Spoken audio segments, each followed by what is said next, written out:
Hello! Think I timed that right with the music. How are we all doing? I did not get a chance to check if my webcam was correct. No, I've grown. I've gotten taller. How are we? Oh, I'm looking very blue with the PlayStation 3 main menu. I haven't been on the PS3 in a while, but let's get going with a little bit of the Killing Zone. How are we all doing? Beep boop, my dudes, indeed. I'm afraid Shape07, whoever that is, got first. Welcome to the chat if you're still there from 5 hours ago. Sorry to Hans, you got second first. That's almost as good. Man, this music brings back memories, LMAO. Good thing I listen to the music routinely, so I can never quite develop nostalgia for it. It's just a constant in my life. Honestly, the Helghast March is one of those themes that I'll just occasionally be like humming to myself, walking down the street. Oh, here we go. Hopefully it's loud enough. It seems a little quiet on my end. Let me know. My people, Sounds a bit quiet. sons and daughters of Helgan, for many years we have been a broken nation, shunned, oppressed, and conquered by those we sought to escape. 10 years ago, I asked for time, and that time was granted by you. You, the strength in my arm, the holders of my dreams. Turn it all the way up. Hopefully Our it's better. forefathers embarked on the greatest exodus in the history of all mankind. An exodus for freedom. Helgan became that freedom. Our new world changed our bodies. It's lore. At It's first, background. did we Now, if you want the full lore of the Killzone series, thankfully there's a handy dandy video or two out there on YouTube. Some guy talks about it for like 5 hours. rebuilt our nation. I have rebuilt our strength. And I have rebuilt our pride. Our enemies at home have been re-educated. We have given them new insights into our cause. On this day, we stand united. Re-educated. On this day, those driven to divide us will hear our voice. You know, I still think it's wild that Guerrilla Games went and hired veteran Shakespearean actor Brian Cox, Scottish, I add, Shakespearean actor Brian Cox, to play the role of Helghast Mussolini, and then they just had him for one intro, and then never again. He has no further presence in the rest of the game. Cliff notes. We'll get into it. Mussolini. How am I doing this evening? Pretty good. Pretty good. Sorry, I was this close. I did consider going cosplay for this stream, but I was working today. Run up to Christmas, you know. Oh no, not health and safety, man. Yeah, extra Sunday hours. Next time. Maybe for Killzone 2. I couldn't find the my red goggles. My glowy red goggles.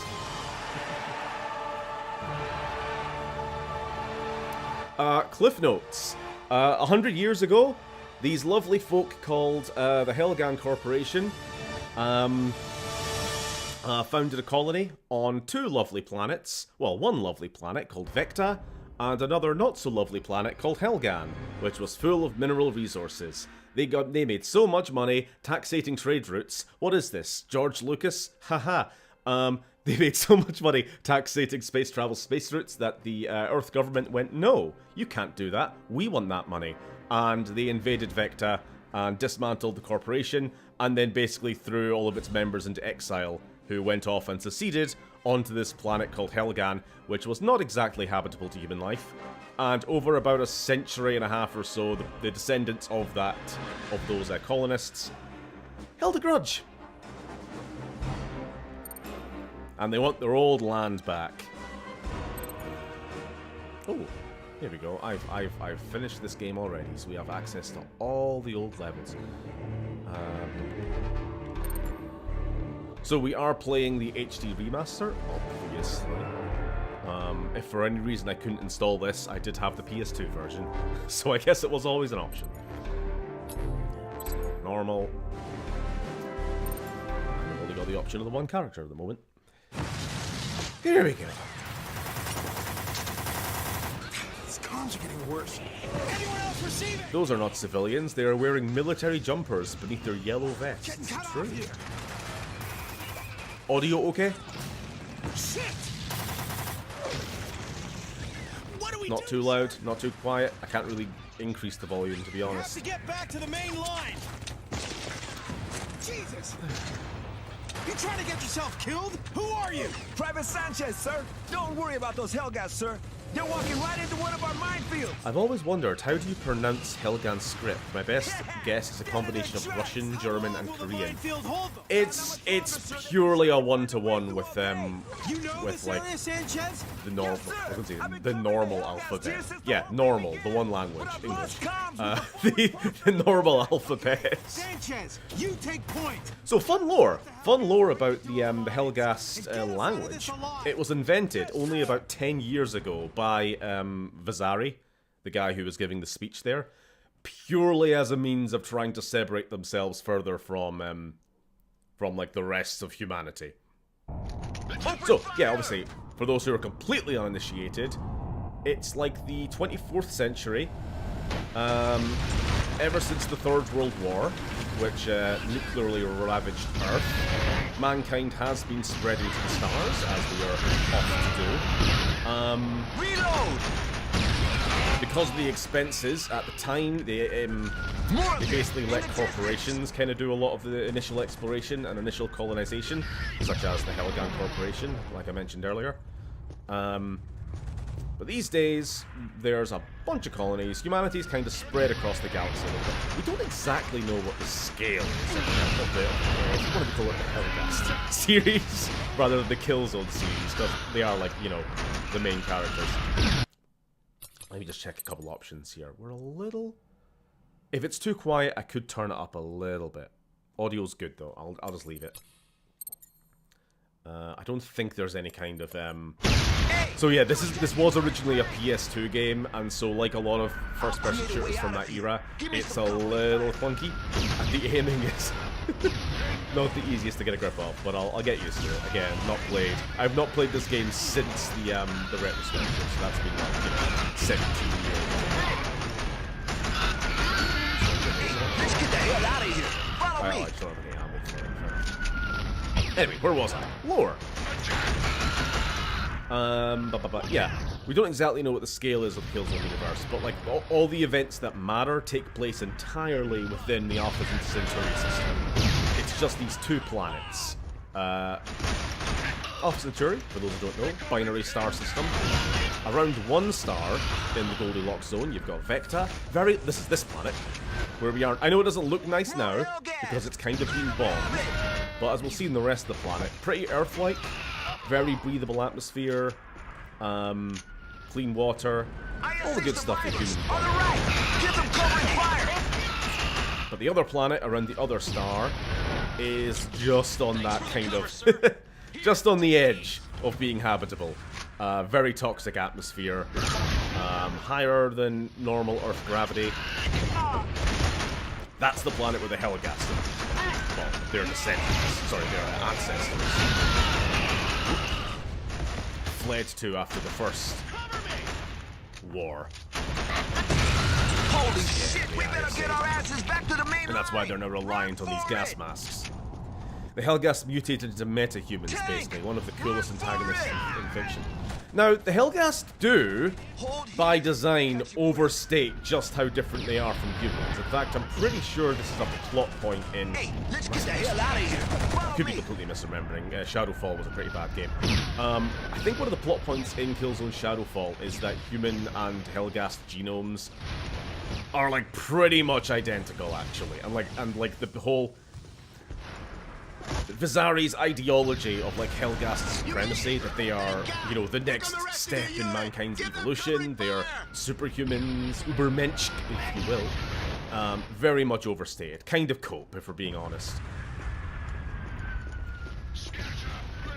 But, you know, there is slight differences. Like I was saying to you the other night, when I was trying to explain some of the lore to Sam, it's kind of like how in certain parts of the world you have people who are like really good athletes, really good lung capacity, because they're from like higher altitude countries. You know, that's why, you know, certain countries will just do really well in the Olympics for like long distance running or whatever. And it's purely just an environmental factor. You know, it doesn't mean they're a different species or anything. It's just subtle. Also, game loud. Alright, thank you. Is it now that they're shooting, it's a bit loud? I'll turn down the sound effects, but... not that there is any bloody music. I'll keep the music high, and the speech high. Ish, unless you tell me otherwise. Game loud. Sheesh. Is my audio ducking kind of not working very well? Actually, there is a point. My audio ducking might not be on at all because this is a different, because this is on the PS3. Let me just check. Just check. It is on. 640, 100, 500. I'm just gonna hop back over to here just to compare. 640, 100. Yep, it's the same. It's the same audio ducking, so it should be on. I'll turn it down a little bit here. Sorry, it did seem really quiet earlier. Might have overcorrected. Bryn, there's also no such thing as more evolved or superior. Oh yeah, that's something I push against all the fucking time. Something being more or less evolved makes no sense. There's no such thing as... it's not like a scale. It's not a race to a finish line. The fact is, like, sharks and crocodiles are like creatures which have famously barely changed over hundreds of millions of years of evolution. That doesn't mean they're less evolved. They have evolved just as much as their environmental factors require them to. You know, evolution very much follows the mantra of, if it ain't broke, don't fix it. And in the case of those animals, yeah, they're pretty much optimally designed. Like, what doesn't make sense about the... there you go, our first chance to actually see one up close. What doesn't make sense about the Helghast's philosophy is that if they got their way, and if they were able to, you know, conquer all of human space, take over all the planets, become like the dominant force, within a few generations they would be basically just normal humans again. You know, they would lose that increased muscle density or whatever they have due to their high gravity homeworld. They would adapt to more Earth-like climates. You know, whatever benefits their homeworld gave them, they would just lose again. Because again, fascism is inconsistent with reality, so... There's going to be mentions of politics. Famously apolitical game, Killzone. No politics to be found here. The Helghast was de-Helghast, yeah. 100 years isn't enough to evolve any. No. To be fair, I can't remember exactly what the timeline is. It's maybe like 150 years, give or take. But even then... room with a grenade. Sorry, I should listen to what my teammates are telling me, shouldn't I? There's somebody in there. That was blinding. Sorry about that, buddy. So this game has, like, very rudimentary ragdolls. But they're kind of funny, though, because, like, they ragdoll for the first second or so after death, and then we'll just freeze. Oh, hello, JM Ogan. 12 is now online. How are you doing? Gotta love the STA-52. The old crusty Stahl 52 rifle that I'm using now. Kind of prefer the later updates. In conclusion, screw eugenics, basically. I'm not going to discriminate against someone because they have big or small muscles. Yeah, it's very much grievance politics from the Helghast side of things. Like I say, they were the initial inhabitants of this planet, and they were forced off it by the Earth government. and they've kind of just never gotten over this fact.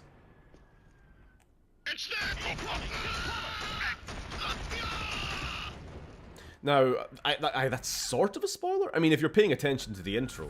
Oh, hello. How you doing? If you're paying attention to the intro, you can pick up on that. But in terms of it actually being spelled out for you in-game, that doesn't really happen till, like, the end. Even so. Even so, it's kind of necessary to have that context to fully appreciate the series.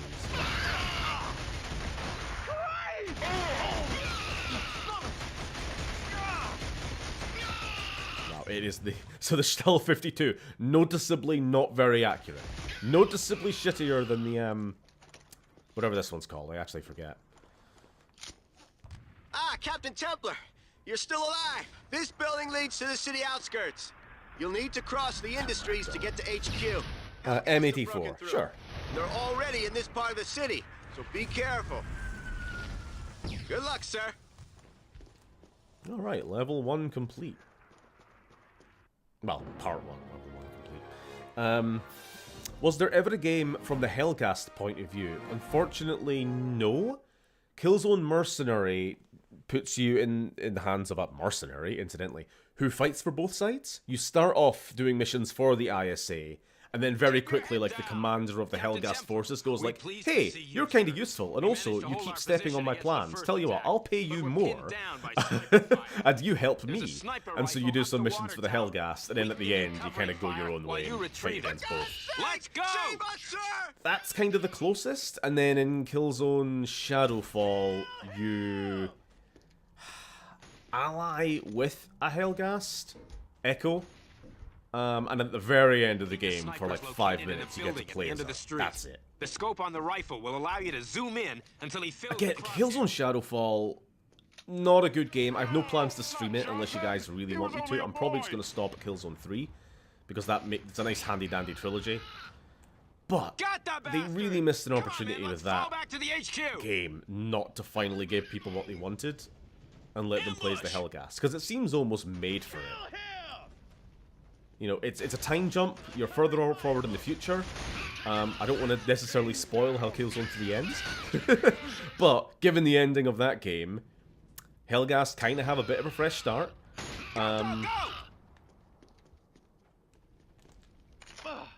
It's a lot more morally grey. A bit more dubious about, you know, what's right and wrong. It's worth kind of talking about the meta side of how when these games were developed. So this game, very much kind of PS2 era, when World War II shooters were like the thing. Pretty much 90% of shooters were World War, the other 10% were sci-fi. So you've kind of got basically Nazis in space. You know, we all get that. Killzone 2 though, the best of the series. One of my favourite games, honestly. If you've ever seen any of my top 10 lists, it pretty much always makes it on there. I think Killzone 2 is a fucking masterpiece, to be honest. Absolutely, indisputably, a response to the war on terror. You know, this game, obviously, 2004, so it did come out after 9/11, but started development kind of tail end of the 90s. So still in that very different mindset. Who is right, who is wrong, blah, blah, blah. But Killzone 2 is developed and releases after the invasion of Iraq and Afghanistan, after we've all gotten very disillusioned with our governments and with wars abroad. Yada, yada, yada. We'll talk more about that when we get there. But then Killzone Shadowfall releases, what, 2014? So we're well past that era, that age. We're like not really doing foreign wars so much. Okay, yes, we're still there, but nobody talks about it. It was all about, you know, anti-terror operations at home. A lot more like CIA type shit. And the game definitely represents that. It's a lot more morally dubious. It's like, it's honestly like you can almost follow the same track of like James Bond movies with as the Killzone movies. Like, I don't know how people feel about like the what's he fucking called? I've actually forgotten his name. The last James Bond, Skyfall, Casino Royale, all that stuff. Shadowfall is, no pun intended, the Skyfall of Killzone games. in that it's not very clear-cut who's right, who's wrong. Your own boss, head of the CIA, is... well, the ISA CIA is kind of the villain. It's a lot more complicated. But... not a good game. So there is that.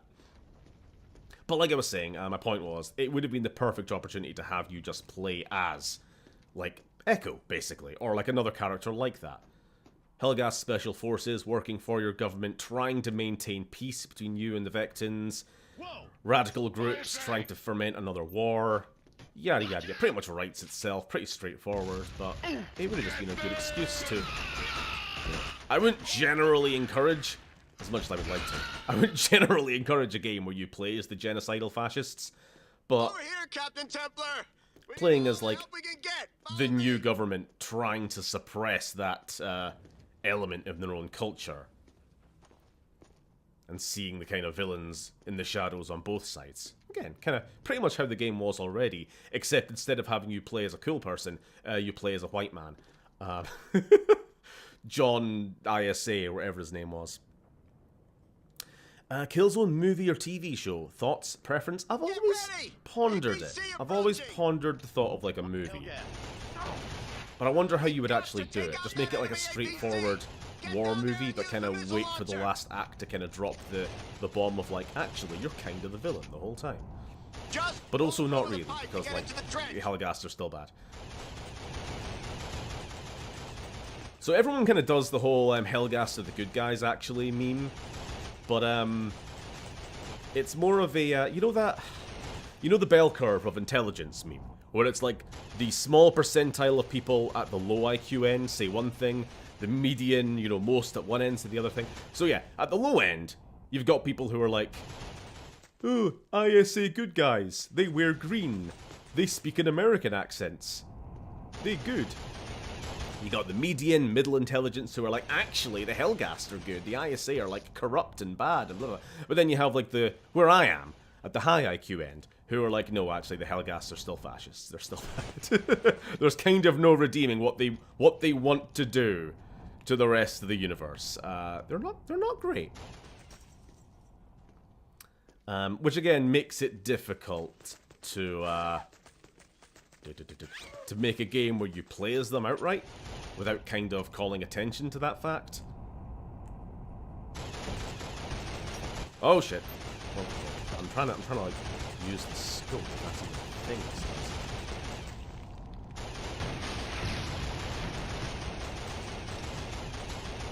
I am crouched, believe it or not. This is crouched. This is uncrouched. It's kind of hard to tell. I have a counter answer. They're both as bad as each other. War bad. Kind of a lazy answer. That again, that's kind of where I'm putting the median intelligence meme would be at. No offense. It's like, yeah, obviously, like America's bad. They do self-serving things. NATO's kind of like the Western powers, like, you know, Britain, kind of bad. Not great. At the same time, we're not Russia and we're not actively invading Ukraine right now. Saying both bad in it again, sorry. Making it political. Just brushing it off as both bad kind of misses the forest for the trees a bit. Blame to go around, sure. The ISA and Earth definitely, like, created the material conditions that led to a fascist like Vazari taking power. Sure. We're also not currently trying to genocide a population and land grab. They're both bad for different reasons at different levels. Exactly.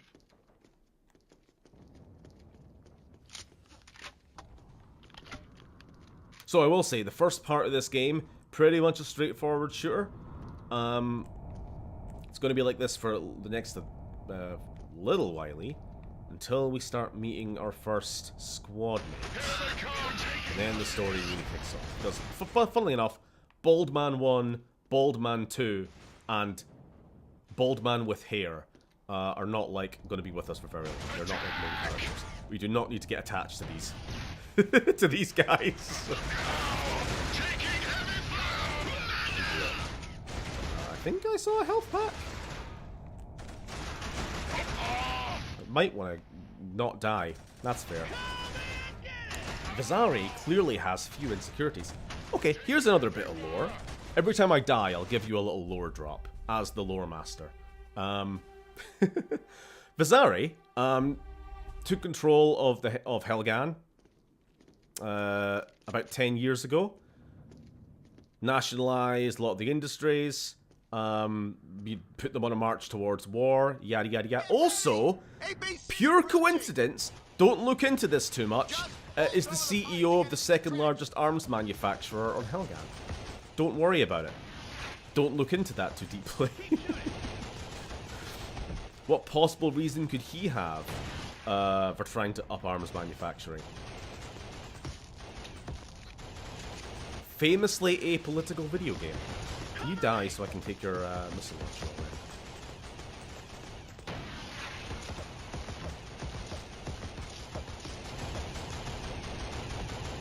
Killzone, but every time I die, I educate you on the lore. Sure. Vizari makes a lot of weapons. Including, this! I can't remember what it's called, but it's the VC something, which stands for the Vizari Corporation. I might just shoot him. Can I just friendly fire? Is that okay? Oh no! He was killed by a stray enemy bullet. What a terrible shame. I will inform his next of kin.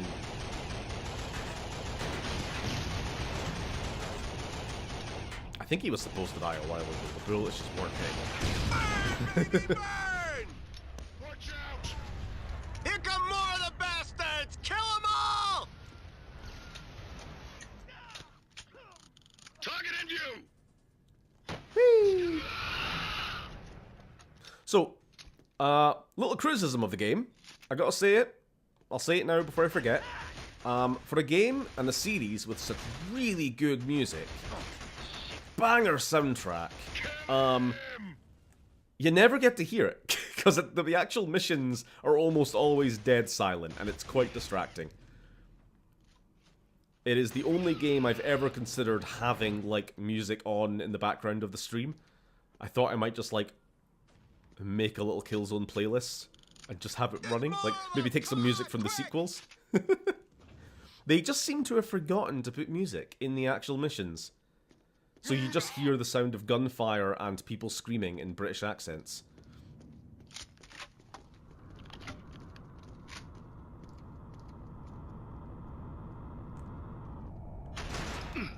Uh-oh. Ah!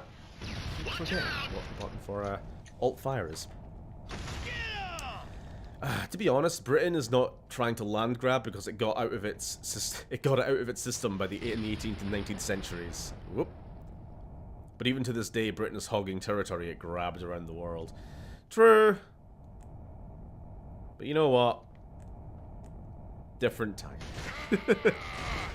Kind of a bad excuse, but it's also, you know, a valid excuse. We kind of don't live in the era of rampant colonialism anymore. It just seems like Russia in particular has forgotten this. Well, we haven't been living in that era for a while. We might be returning to it. We'll see.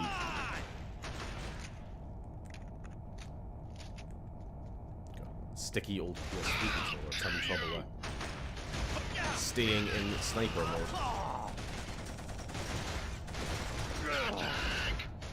Nope. Better reload. Suppressive fire! So I realize there's a lot of comments going on today, which is nice to see. I'd really like to play Killzone 2 the most. Being a PS3 game, is it likely they'd remaster, re-release? I really hope so. Because like I say, it's a game I will just go back and play fairly regularly, but it's just really awkward to do when you have to put up your old PS3 to do it.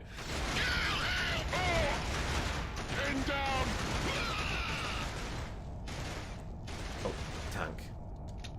Big over tank. Get them! Still annoyed the future games took away the underbarrel shotgun from the STA-52. Yeah. I think they just kind of they got rid of like alt fire generally from the future games, or at least Killzone 2. But on the flip side, they just added a lot more weapons generally. I don't think the M82 has a underslung grenade launcher in Killzone 2 either. Captain Templar! We're pulling back to HQ! Come with us! We'll escort you to the HQ perimeter! Alright, baldies, let's go! I'm not a huge fan of Shadowfall. Huge missed opportunity.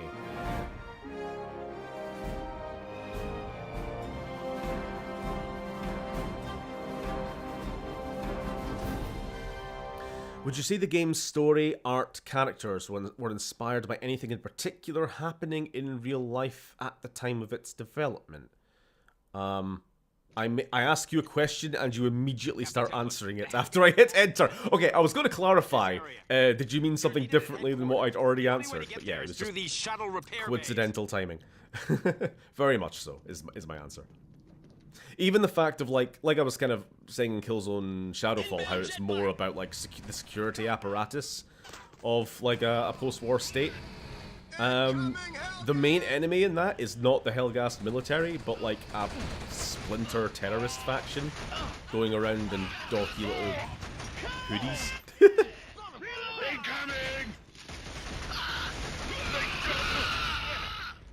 Not a fan.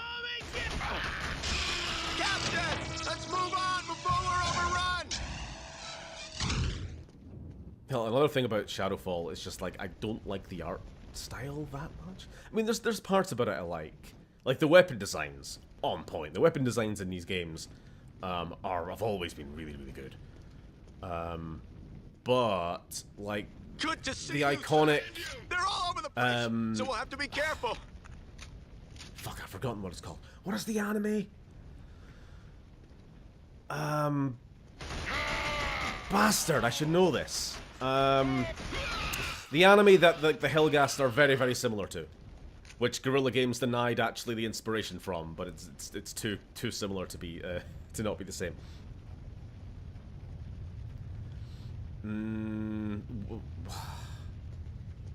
Something Brigade, Jinro Wolf Brigade, right? Yeah, there we go. Yeah, like that. The very, very, I don't know, iconic gas mask Stahlhelm design is just gone in favor of, like, cyberpunky armor. Sam and I kind of have a term for sort of generic sci-fi tech. We just call it Sable Tech from the Spider-Man PS4 game. You know, like Sable Corp, Sable Corp, or whatever it's called. Like the white armored mercenaries who show up in the latter half of that game. It's like so many different games and movies just have, like, the white armored trooper design. With, like, the armor doesn't really make sense other than to look cool and futuristic. And it's otherwise just really impractical. Well, Killzone Shadowfall is very like that.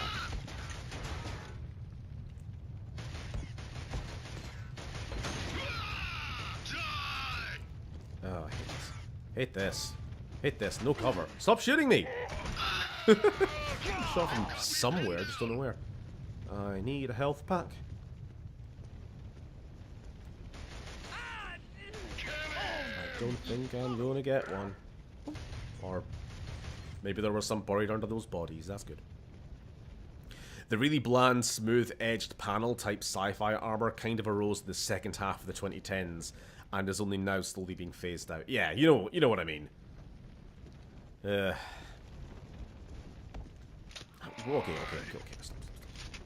I'm just taking damage from somewhere. I think I see it. Anyone else? Good. No more of that. Could you get stuck on the environment? I really disliked Shadowfall. Yeah, join the crowd. I've kind of made my complaints. It was also just the plot. Like, I didn't really know what they were doing with the story.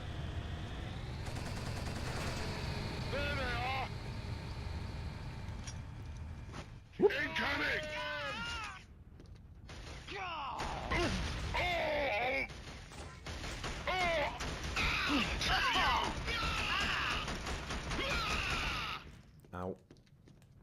Where am I getting shot from? What?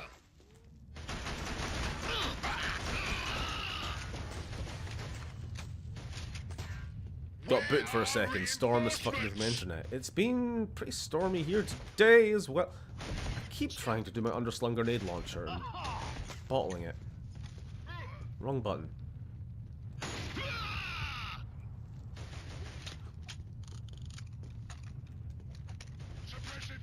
It must be L2, right? No? L1? L1, there we go. And it didn't even work. Mission objective add. Oh. Hig spotted! Is that a slur? I think I asked the same thing in my retrospective.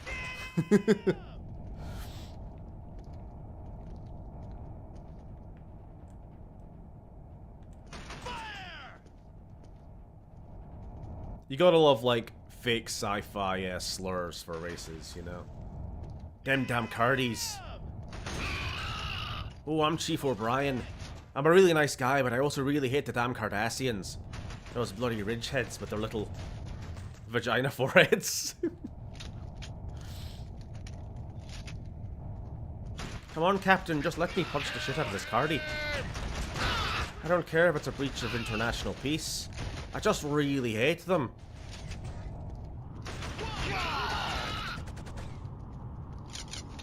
Fair. What's fair? I don't know if that's anything to do with what I'm rambling about, but yeah. Oh, blimey. Not really lore, just an observation. These tank designs never show up again after this game. I think, the Helghast kind of spent all of the last 10 years of industrial development creating hover tanks, used them for this one invasion, and then completely run out of funding. And so for the rest of the series, they're just using, like, To get you to safety. You go on bog ahead, standard Captain. tracked things. We'll stay here and hold this position.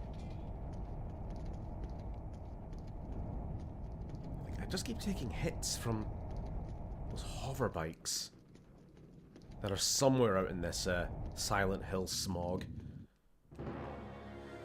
I think Killzone 1 has the best art style. I just wish the technology was there to make it shine. I guess it's hard to say. I like Killzone 2, but again, the graphical leap on that game. Like, honestly, Killzone 2 just looks so fucking good, even today, which is what makes a remaster so desirable. Like, all it really needs is an increased, like, frame rate and anti-aliasing a bit, and then I guess there's no harm in upping the textures a bit, but just overall, the game looks fantastic. One of the best looking games on the console. Be ye friend or be ye foe? I can't tell. You're all bald. Captain Templar, we've been expecting you. If you follow me, I'll take you Lore! to our CO. All Helghast are bald. No, that's not true. Most Helghast are bald. To be honest, I think the idea that the Helghast military is just not very standardized, so even though the Third Army had all the fancy hover tanks, other units didn't. Well, I think that is the lore. I think they kind of retconned it as the Third Army was the most advanced fighting force they had, so that was obviously what they sent for this invasion. I would also kind of... I guess my headcanon is that the Third Army is also a bit more of an expeditionary force. Like, they've got the lighter, smaller, more mobile stuff that can pack on transports to obviously get to Vecta, whereas everything they kept on Helghan was a lot of their more sturdy, less difficult to get off the ground stuff. So yeah, they're tracked vehicles, they're obviously later the Maulers, that sort of thing. But yeah, lack of standardization. Sarge, Captain Templar's here. Also, there's just no getting around the fact that Helghan is broke. They are a General third world Bolton country said you would be coming that this spends all of their GDP on tanks. Get ready, people. and nothing We on the have to hold general them off populace. until our vehicles get here. So this was kind of their all or nothing invasion. Taking fire. Do we have any more missiles? Any more ammo? A light airborne army, so to say. Yeah.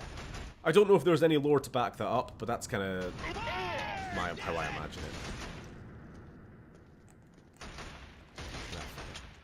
Can I need to get rid of that bloody missile launcher. They got me.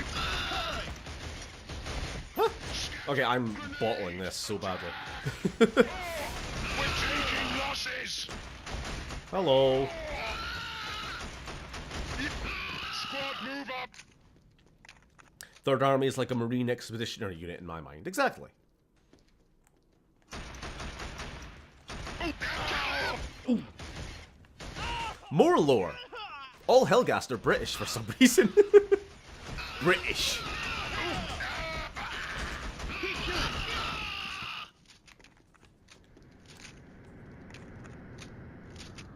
Stephen in stream lobs the uncooked grenade at cover at his own feet. True!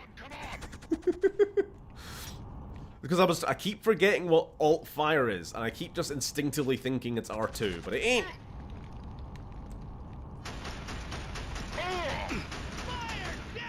Can I please get a better weapon? There's gotta be something lying around, right? The answer is no. The answer may surprise you. No.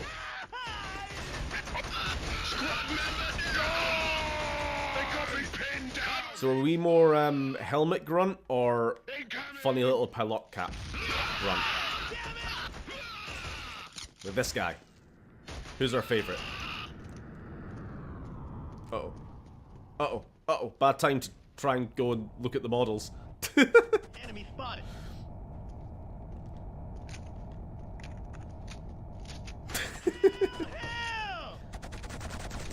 Right, I think we're just waiting for some reinforcements to show up and try to destroy that tank, because I do not have anything. Unless I'm misremembering. I just have a feeling that we're going to get... There we go! I know my stuff. Here comes the Lancer. Kick its ass. So I'm sure I've said this before. I'm sure I mentioned it in my retrospective. Sure, I would love like another Killzone game, like a normal first-person shooter or whatever, or a remaster. I also just have always wanted an RTS. Captain. You know, I think there is just enough unit variety in the games as there is that you could make a real-time strategy out of this series. And I think that would be a good way of having a I've been sent to take you to General Vaughn. Please. I'm doing it the other way around now. I was going to call the Helghast the Killzone. But I keep calling Killzone Helghast. It would be a way of having like a Helghast campaign in a way that, you know, seems a lot more palatable, I guess. Scatter! Grenade! Like, I imagine two campaigns, one where you're playing as the ISA defending Vecta, and then one where you're playing as the Helghast defending Helghan. Hey, You know, there's an essentially MG the two upstairs we halves can of the whole war. Probably have it be a bit like World in Conflict, or like, I guess Band of Brothers or something. Not that I've played enough of that game. Where it's like a bit of infantry, because you want to make use of all the different types of infantry that exist in Here it is. your pyrotroopers, your heavy, your Borises, the guy Helghast in the big heavy suit, snipers and things like that. Rather than just having infantry be one big mass of blob, you know, you can have a little bit more uniqueness to them. And then your kind of rock, paper, scissors of armor types. Your light scout stuff, your jeeps, your Helghast hover bikes. Those weird little robot, like, cat robot transports that Killzone 3 introduces. The Helghan Empire, led by Moon Selene, is added to the new Civ game. Good, I'm glad to see. If Gears of War can have an RTS, I didn't know Gears of War had an RTS. And apparently a good one at that. Can't see why Killzone can't. Shit, Halo has two of them. Yeah, it's a shame that RTS is kind of a dead genre, but That aside, it would be nice. I mean, clearly Guerrilla has no interest on touching this IP anymore. The fact that the Helldivers 2 skins is like the first time this series has been acknowledged in like 10 years kind of says it all. They're far too busy doing Horizon stuff. Let someone else do it, you know. License it out to some AA studio who just want to like make a fun RTS game. Doesn't need to be massive budget. I love the Helghast dropship design. Do I need to show off the dropship tier list? I have a dropship tier list. It's saved to my computer. I recently added the Pelican 1 from Helldivers to it. It's this way, sir. Sorry, I just started playing Helldivers like 2 weeks ago. Just in time, too. Nobody saw the Killzone crossover coming. There was a leak about it like a week before it dropped, and I was like, oh, if this is real, but I doubt. Nah, they're not doing that. Definitely not. Holy shit, they did. Did I pick it up? No, I want to change. There we go.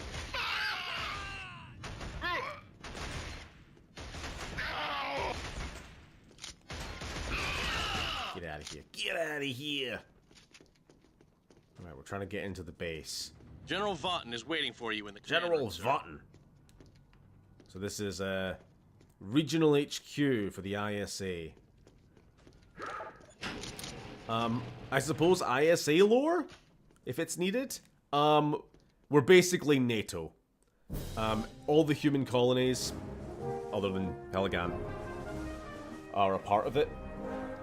Interplanetary Strategic Alliance, attack on one, attack on all that good stuff. I'll be shuttling up in Space America. Within the hour, General. Yeah, within the hour, and I expect everything to be ready when I arrive. Yes, sir. Damn. It's a white man.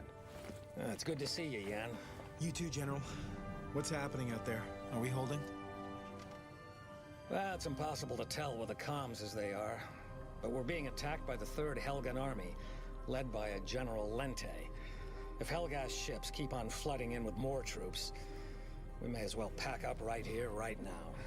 So much for taking them out of the sky before they land. Yeah. What's the latest with the SD platforms? General Adams is trying to get them operational again, but they need complete reprogramming. I have to get up there with a security key to override the control failsafe. I don't think people would have too much of a problem playing as the Helghast. In 40k games, you play as the hyperzealous space races. I mean, we're gonna need some heavy... Yeah, but like, also, 40k has a real problem with dickheads in its community. I say as someone who likes 40k, by the way. Yan, No, I've no problem with like a game that would I have you play as the Helghast, a mission. if done well. I just don't really want to lean too much into the, an infield operations agent working for us behind I'm just going to call it the media literacy debate, for another game when it could just be avoided by, you know, agent, Yan, so, not doing it badly. Yeah, a spy. Well, a few hours ago, we received intelligence saying he discovered information vital to our cause. He's joined an ISA platoon holed up in this mall, in the slums. Now, since then, we've heard nothing. We need him back, Yan, and quickly. The enemy want him too. So I think our best chance is... A small team traveling quickly. I understand, sir. I'm on it. Alrighty. So, the actual plot begins. We have to go retrieve a spy who knows of the enemy's long-term plan. A very important man who may or may not be may or may not be bald. People can't watch things anymore. Like, this whole series kind of does perspective bias well. The whole kind of propagandizing on both sides is kind of like one of the things that I like so much about this game, especially in the second one, where it's like, yeehaw, we're going in, we're quick in-out 20-minute adventure, quick in-out 20-minute regime change, it's all going to go fine, and then like by the end, you're crying and pissing and shitting yourself because it's such a fucking quagmire. a game where you're playing as a Helghast trooper, I could see it like in cutscenes, in between missions, you're constantly being told like how great of a job you're doing, how we've totally got the enemy on the ropes, how all Helghast soldiers are united as one, you know, the common will against the enemy. And then in game, it's miserable. Like you're grinding through like your comrades' blood and dirt.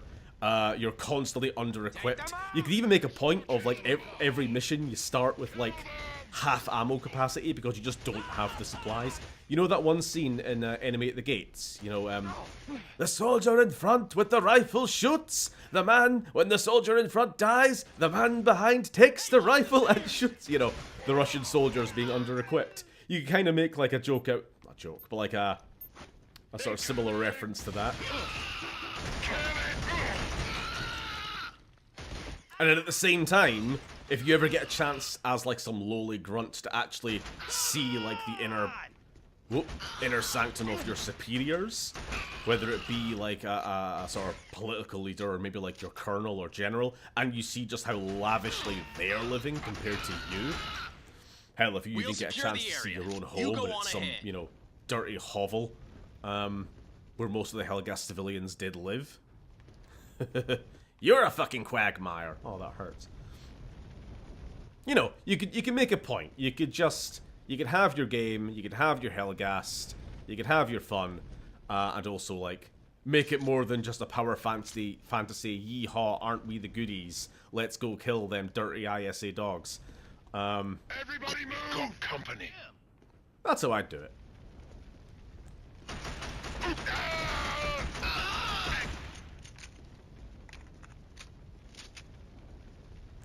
And by all means, you don't have to like at the same time make the ISA look good. Like what Killzone Mercenary did. You actually show that the ISA had some really Geneva Convention breaking plans. I'm sorry, the new Stockholm Treaty plans. Get moving! The Geneva Convention got nullified after World War III. There they are! Cook the grenade, cook the grenade, cook the grenade! Take it! Glad to see I've kind of already gotten reaccustomed to the controls. Other than alt-fire and grenades, clearly. Saw Enemy at the Gates in cinema, loved it, got it on VHS afterwards, liked it. I like it. It's not me favourite war movie, but it is one I've rewatched quite a few times. Stay in line! Hello! Hello, hello, hello!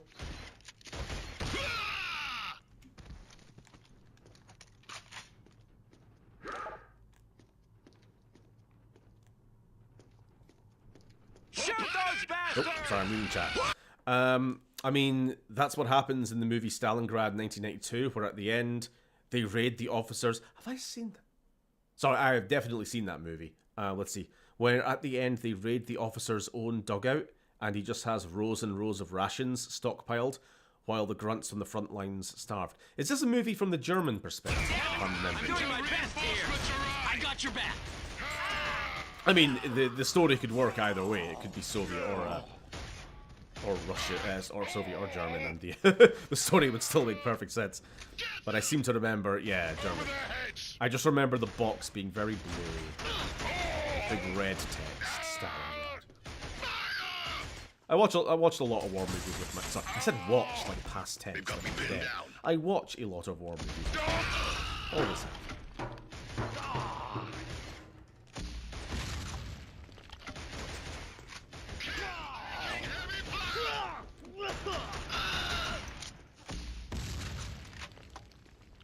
I suppose that would be the thing, speaking about war movies, and kind of going back to your question really, about a TV show or a movie based on this.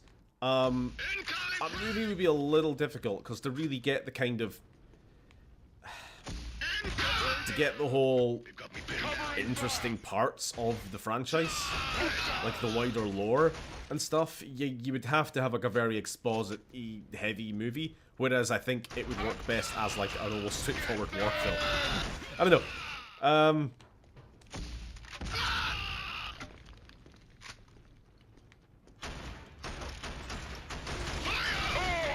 guess it's a TV series. I don't know. I could see it as an anime. Fuck it, make it an anime. It's already inspired by that General Wolf Brigade, so just kind of do that again. Just do it again, but Western, so it's better, so it's normal.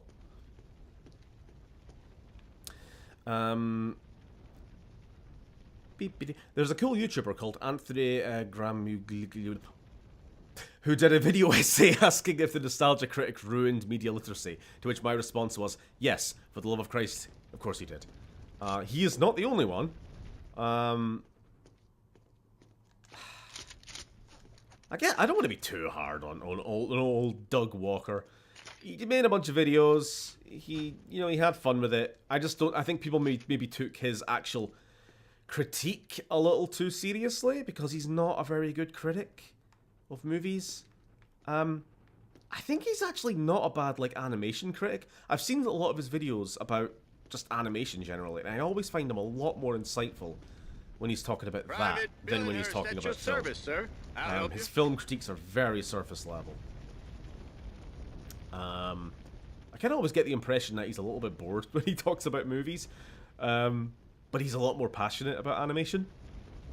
Anyone else get that? But yeah, definitely him and other people from that kind of era of YouTube.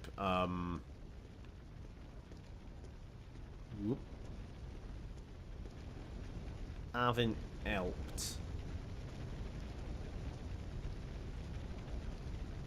We have a new treaty on Helghast. It's the WPDYTYO treaty. It stands for "What planet do you think you're on?" theory. I wondered where you were going that. I wondered.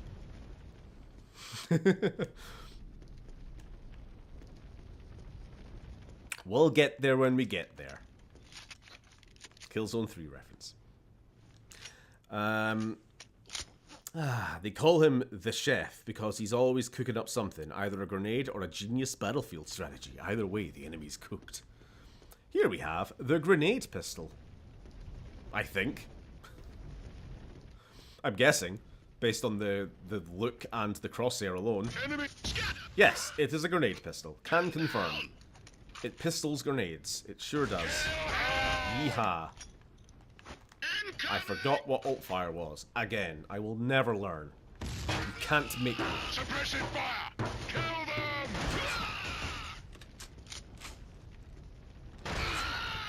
them! Thanks. I'll stay here and secure the area. Yeah. Coward! I'll stay here and pretend to guard this area. Oh, Otis. Does the Stahl 52 service rifle in Killzone 1 and Killzone 2 share the same designation according to the lore? Or are they different rifles? I want to say there's a difference, but there isn't actually. I don't know. I feel like there should be like a B or maybe a C. Is it? Okay, if I was inventing the lore right now, I would call the other rifle in Killzone 2 and 3 the 52C for carbine. Because it's a lot more, or for compact, either way. Because it's a lot more compact. This one's kind of ugly. I gotta be honest. It's very, if I can reload it, and just, when I'm reloading, pay attention to the, just basically the section where it's being reloaded. Look at that flimsy bit of metal connecting the buttstock and the rest of the weapon together. It just looks like it's made out of very, very thin sheet metal. Which, again, makes sense. They are a broke nation. They're coming from the right! They do not spend that much money on their gear for their average infantry. They're all about attrition tactics.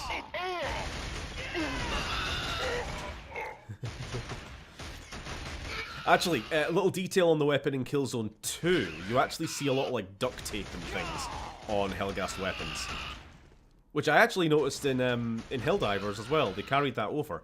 The SMG, whose name I forget, it's got duct tape connecting the buttstock to the weapon.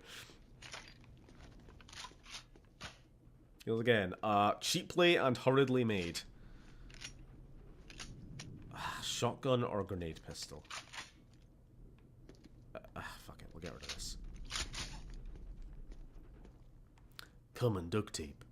Got my Killzone 1 booklet, and apparently it's called the Battle Pistol. I'll get my booklet as well. While I'm here. So, remember in the good old days when game manuals were actually interesting? This Killzone 1 on the PS2 has one of my favorite game manuals ever, because it's a little tiny newspaper, the Vecta Today. And it's really dope, because it's obviously, it's giving you the lore, it's explaining the context of what's happening. It's very first article. Record auction price for rare console. And it's talking about this old console from like the 21st century, known as the PlayStation 2. And then it obviously explains how you turn it on and, you know, blah, blah, blah, blah, blah, connecting up your PS2. Casualties versus months. Anyway, what do we have? What do we have? Weapons. Here's the weapons here. ISA knife, weapon knife, a machine pistol. The M82 ISA assault rifle. There we are. Battle pistol. The size of a flare pistol. The battle pistol is a single shot device that fires grenade launchers. Okie dokie. Oh, here we go. The 15. The sniper rifle. Doesn't give its proper name. That's a shame. I wanted to find. It's the VC something. Doesn't matter. Anyway. Just wanted to share that. Nowadays, you're lucky if you get a sheet of paper in your box just telling you like, hey, don't copyright this or we'll eat you. Ooh, ladder. Press the normal and alt fire buttons at the same time for the shotgun. For like firing both barrels. I guess. Not just L1? We'll test it. We'll get to something. It's a console from the year 1984. It's not, actually.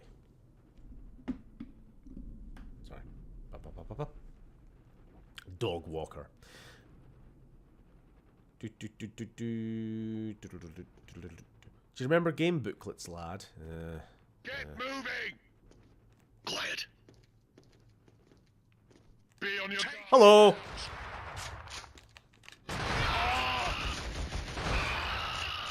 Well, that didn't work particularly well, I'll be honest. I think I don't need to press both at the same time. I think I just need to press L1 to fire 2 shells. It didn't seem to make a difference there. Unless I'm mistaken.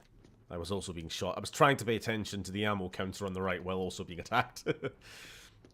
But L1 seemed to fire 2 shells.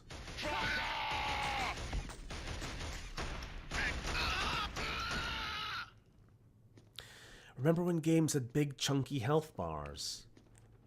There is a point. I was telling you about this. It was the not zero punctuation anymore guy, Yahtzee's video on like color in video games, like how certain colors in video games have developed like universal meanings. These days, red means health almost universally. But, like, there was a time earlier in gaming, and to be honest, earlier than this. This is kind of a late adopter of, kind of late to still be having green health bars, but I do remember, like, the one that stands out was the Lost World Jurassic Park game on the PS1, with its green health bars. Very, very bright green in the top left. That always, stands out in my memory. But now green means stamina, right? Nope. Green means stamina, red means health, blue means mana or magicka.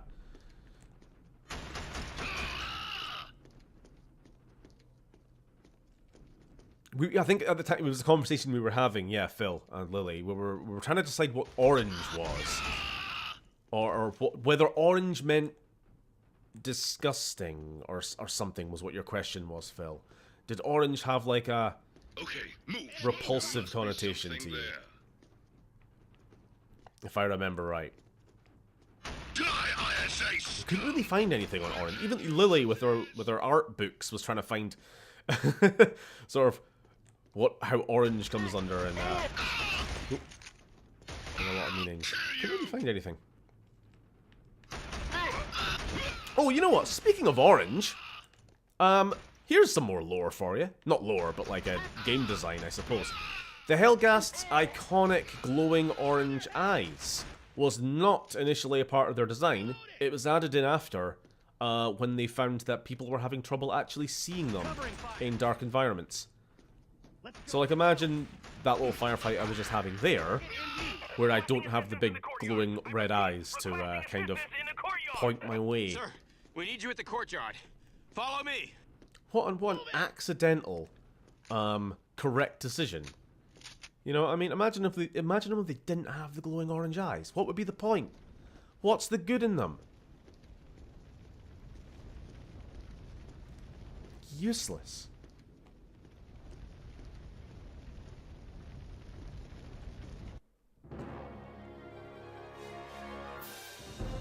I like that. It's crazy how a lot of just like good, a lot of game design sort of things that we take for granted were completely by accident.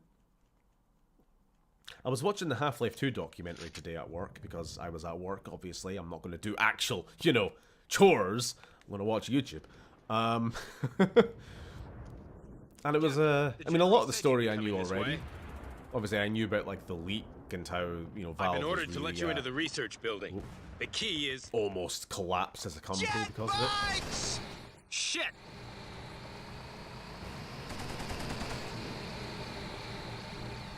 There was a lot of, You got him! stuff I didn't know. Yes! Oh no, that was unrelated. Not with the game design related. I was just laughing with Sam about the they were having some lawsuit with another company, with the publisher, the one who Sierra was bought by, and they accidentally sent them a bunch of Korean documents, basically saying like, "Hey, we destroyed all of that important legal evidence in the current lawsuit against Valve. We destroyed all this evidence for you, just letting you know." Written in Korean, translated by somebody who spoke Korean. It was like, "Oh, bring this to court. We can just prove that we're in the right." There we go. Thank you for sending us this. Anyway, I can't remember what I was actually going to say, because I can't remember a specific example of games I was trying to recall. Watch out! Ah, goddamn cockroaches! Games today are just needlessly vibrant. I don't mind excellent graphics, but I don't need a stroke from sensory overload either. I've been playing a lot of, well, not a lot. I have been finally playing some Dragon Age Veilguard after a couple of false starts. And that game is kind of doing my head in on the on-screen noise. I wouldn't go out there yet if I was There's a you. bit too much Finally. happening.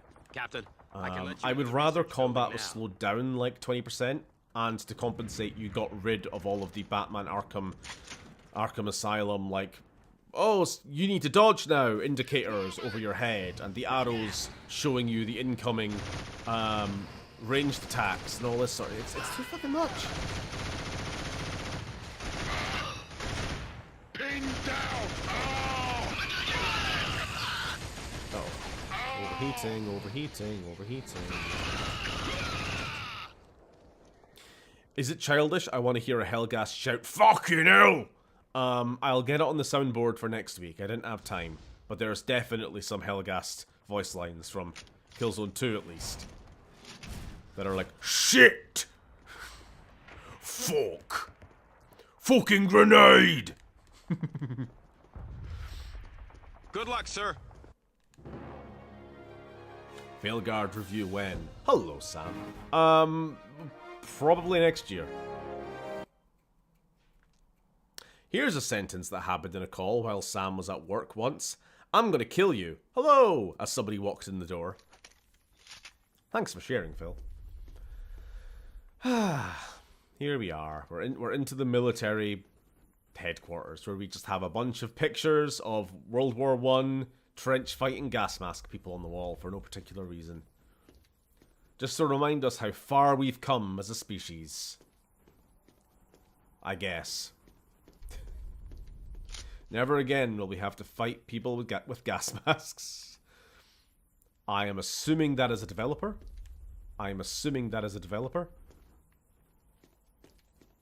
When they have pictures like this on the wall, it usually is. This kind of looks like the guy who, in that Alien vs. Predator original game, where you play as the Colonial Marines, and there's the guy on the TV like, "You gotta get out of there, Private. There's a bunch of aliens who are gonna eat your ass. Move up to the elevator and press the command key to..." Yeah, that guy. With the excellent Oscar-worthy acting.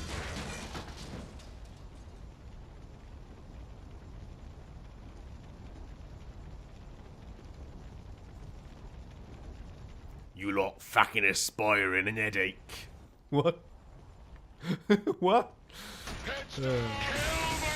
I love British people. They're so British, I say as someone who's never touched a Britain once in his life. I don't know what a Britain is. Hello. How does it feel knowing that the Emperor of the Helghast is a Scot? And not just a Scot, he's a Dundonian. My dad's a Dundonian.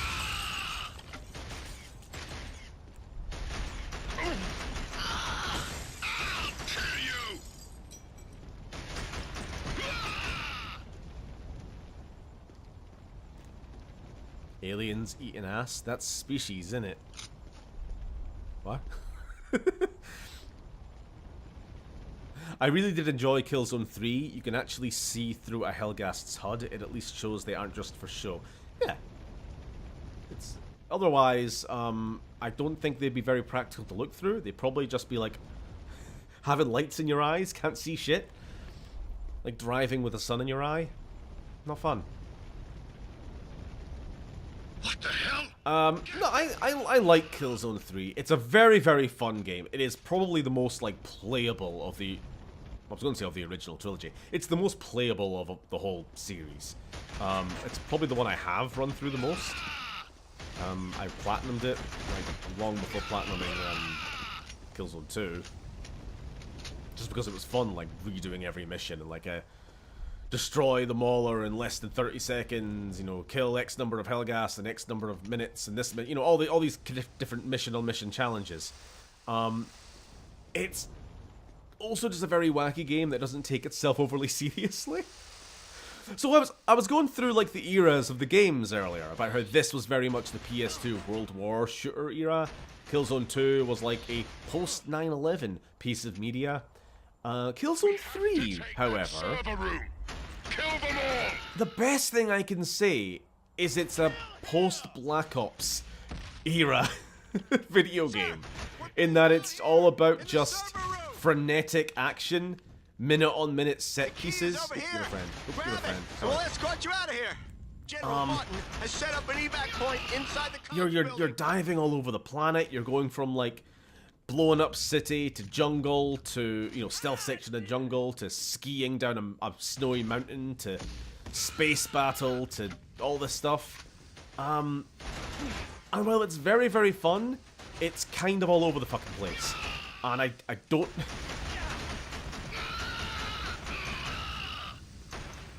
It's definitely lost the edge, for lack of a better term, the gritty realism of Killzone 2 that made that game so damn good,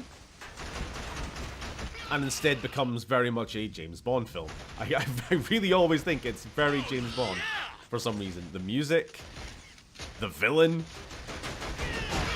the fucking Elon Musk head of a corporation villain. We'll get there. We'll get to talking about how Capital always supports fascism. Not always, but will when fascism arises. Killzone 2 was a grueling slog across Helghast. Killzone 3, I assume, and Shadowfall were just zooming across places. Yeah. Can't deny it was fun though. Unlike Shadowfall, which was not fun at all. It's actually, there's a reason I am not streaming it. Not only is it just not my favorite game, it's just not fun to play. I don't know how to put my finger on it. I'm gonna die. I'm gonna have to give you lore. Keep firing! Let's see. The Helghast flag, the triad, the 3 arrows, is a bastardization of the original Helghast Corporation logo, which was 3 interlocking arms. The new triad was given a new meaning by Vasari, which was duty, obedience, and loyalty, the 3 virtues of a Helghast. And also, as an additional bit of lore, the 2 armor sets that have been released on Helldivers 2 are named AC-1 Duty and AC-2 Obedience, which makes me wonder if we're ever going to get an AC-3 Loyalty. You can take that one to the bank and smoke it. I hope I don't die too much, because I'm gonna run out of interesting bits of trivia to tell you. Anyway, what was I talking about? I don't know. Shadowfall. Yeah, Shadowfall. Not fun to play. It felt like a first-person Ubisoft game, if that makes any fucking sense.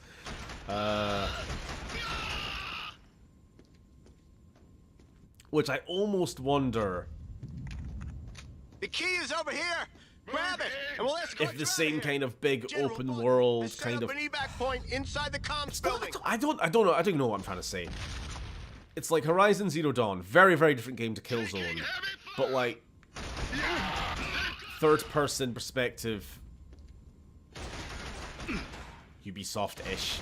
I hate to say, because I do like Zero Dawn, and I hate comparing it to a Ubisoft game, but there's kind of no getting around that.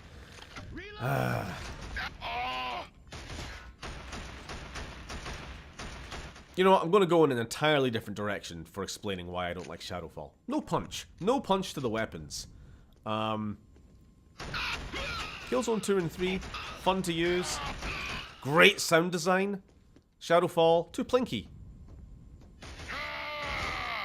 I hate Zero Dawn on a conceptual level that I shall never get over. Well, fair. I don't know, we've talked about this before, I'm sure. I like it. I like it, and I want it to go away for a while. Go! Alright, let's try L1 and L2. Don't let them get away! You fire 3! Right, okay, hold on. And if I fire just L1... Okay, no, I take it back. You were right, there is something different. This has technically 3 fire modes then. Single shot, double shot, or triple shot.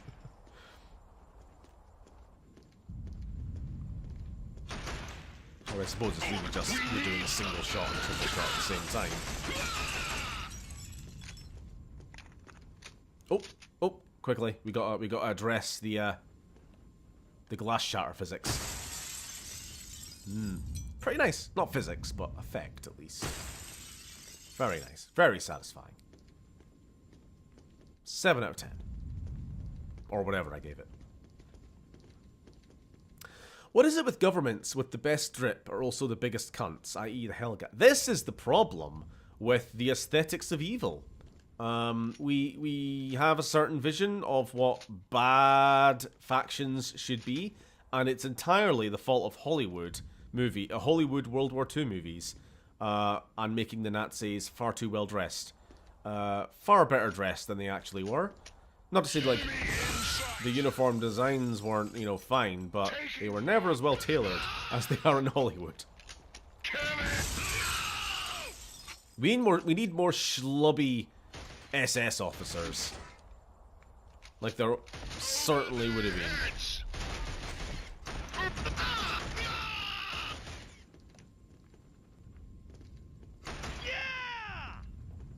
But yeah, same thing with the Empire and Star Wars. You make the bad guys look too cool, and the good guys are lame as balls. Hello there.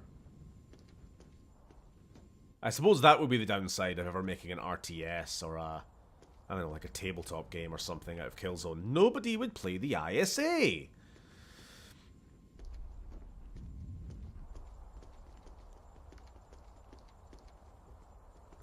Wait, you mean the Indiana Jones films might have exaggerated a few things? I wasn't actually thinking about the Indiana Jones movies, but sure, I guess they can.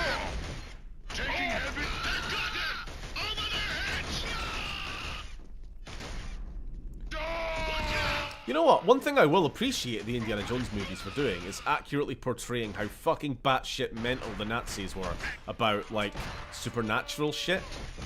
Like, oh fuck, I'm gonna have to say. The gas masks that the Helghast wear are a symbol of the working class, because when the colonists first fled to Helghan after the first extrasolar war, the rich and powerful, the elites, people like Scholar Vazari and his ilk, were wealthy enough to pretty much not have to live outdoors and toil outdoors too much, and so they never suffered quite as many of the debilitating effects of breathing in the hostile atmosphere. And so even though the gas masks aren't really necessary, like, they're more of a cultural holdover at this point for your average Helghan. You know? This is why Vazari doesn't wear a gas mask, it's why some other characters you will meet in this game do not wear gas masks, and it's why a lot of the main villains in the series do not wear gas masks. And the ones who do, like Radek for example, are usually, you know, uplifted from the lower class, you know. They've risen the ranks.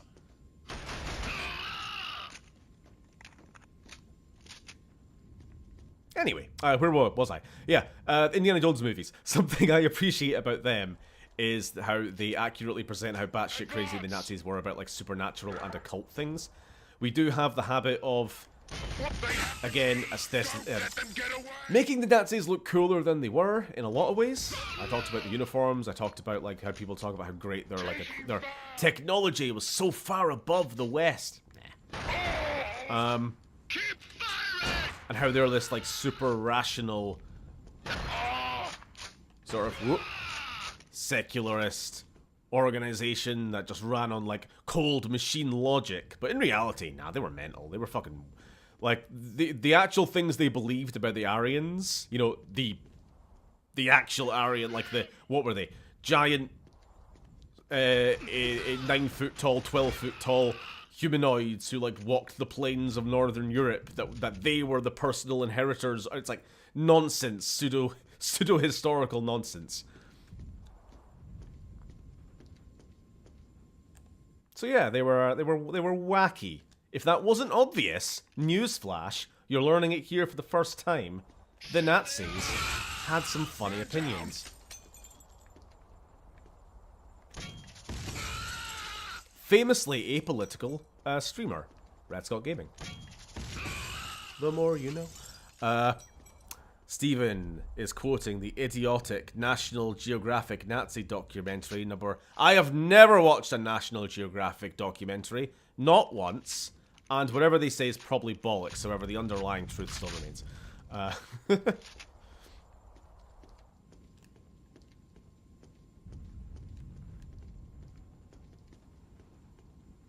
Apparently there's letters between Hitler and Mussolini, and Mussolini, by the way, biggest grifter in history. I almost respect him. Like, sure, he was like the first fascist, but he jumped around. He was like a communist. He was a union buster for a while. He was all sorts of things. Eventually, he settled on this whole nationalism thing, and then kind of rolled with that. Point is, there's letters between him and Hitler, where Hitler's, like, ranting about all this, like, pseudo-historical nonsense, and Mussolini's like, yeah, alright, man, that sounds great, sure.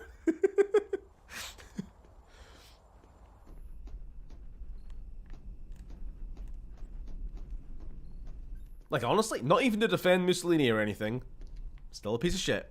I don't think he was ever even that in on the anti-Semitism side of things. Oh, another fun little bit of a bit of history. The Japanese, obviously allied with the Germans and the Italians, when they got the briefing from the Nazis about the great enemy, the great threat, the Jew, the Japanese, obviously not a culture that have been that exposed to Jewish people before, they heard all of this sort of Nazi propaganda, and rather than be like, wow, we got to do something about these Jews, they were like, holy shit, these Jews sound very impressive, we must get some of those. Wow, you mean they took over the whole world? They must be very powerful. Goku's like, I heard you're really strong.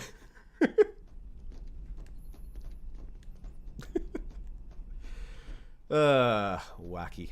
Wacky times.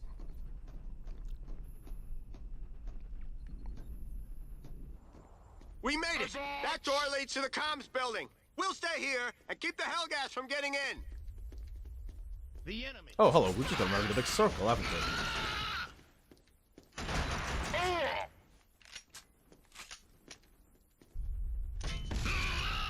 Is there a faster way of changing weapon? I mean, if I just remember the order my weapons are in, you can double tap.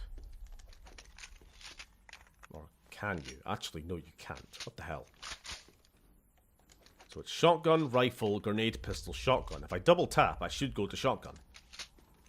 Yeah, and if I double tap again, I should go to pistol. Yeah, okay, good. It's just as long as we remember the order, we've got them in.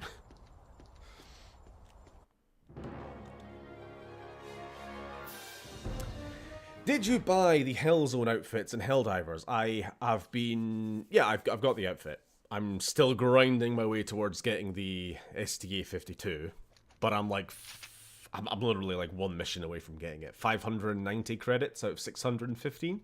I'll get it tonight.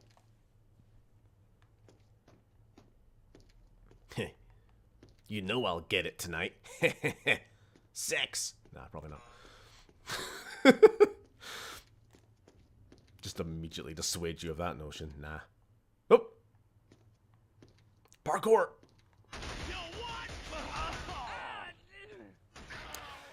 Mussolini changed the worldview. Mussolini changed worldviews more than... Oh! Mussolini changed his worldviews more than an American college student, but the college student nearly always, with no actual life experience, defaults to communism. Ha ha!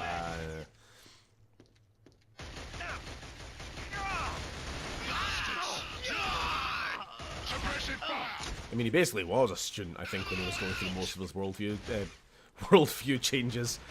Pendulum swinging from one thing to the next. You don't need to check the ammo every time, Jan. Just...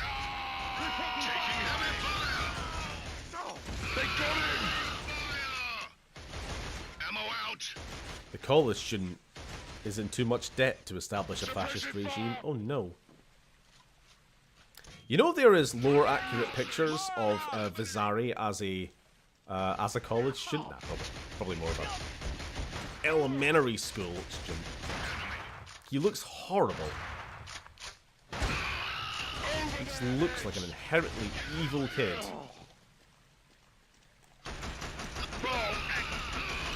Yes, I am racist against Helghast. Keep firing! By the way, the true progressive does not call them Helghast. One calls them Helgans. Helghast was a term only invented in the last 10 years by Vizari as a, hey, we are not even human anymore, we're a new race, we're called the Helghast, actually. But I'm like, no, you've just got a fucking complex. You're just guys. Don't worry about it. Kill him! Pin down! They got him! Kill him!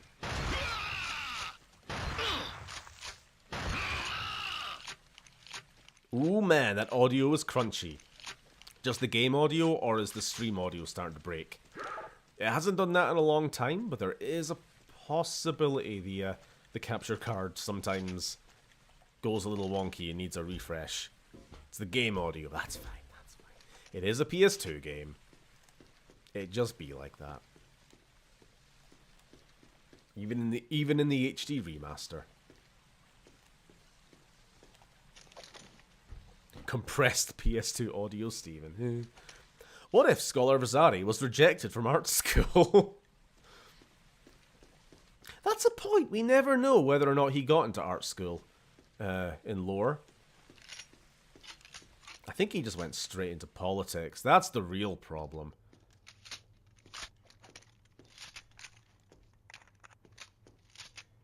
Well, I mean, we know he went into arms manufacturing, to be honest.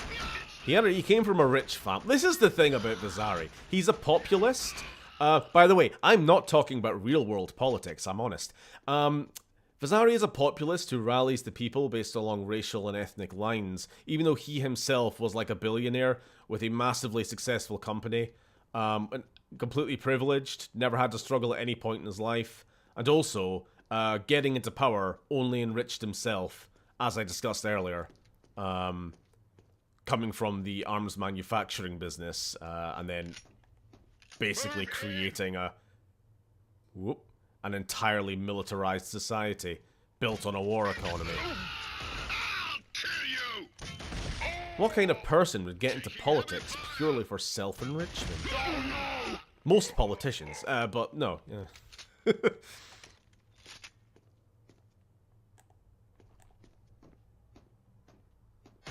Except for Bernie. But Bernie's got 2 houses! He's a hypocrite! Shut up. Get out.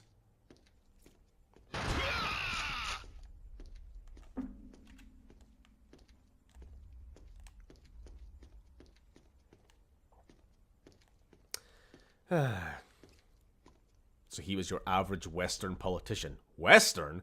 Would you like me to introduce you to one Vladimir Jlutin, purely fictional character from the hit video game? I don't know. I don't know where I'm going with that. Oligarchy. Isn't it great? I can't wait to meet Stahl. I'm going to talk about Elon Musk so much in Killzone 3. That is something that has come about in recent years since the Killzone video. I obviously talked about the relation between capital and the state and the fascist regimes, but I don't think I talked about it enough. It's become very relevant, even just in the last few days in the real world. But why would I talk about the real world? I never do that. Uh-oh. Uh-oh. I have a feeling. I know that somebody's about to appear here. There he is! Grenade! They got me. It's his turn on the Xbox. My favorite character. The one who gets me stuck in zoomed in view. Well, I've completely forgotten all the controls suddenly. He does this. Some enemies just have like a passive, which automatically breaks my brain when they show up. Taking heavy fire. Look at him. Look at the bald fuck.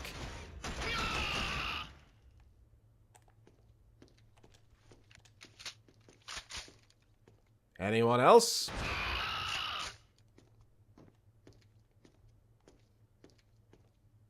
There he is. It's the boy.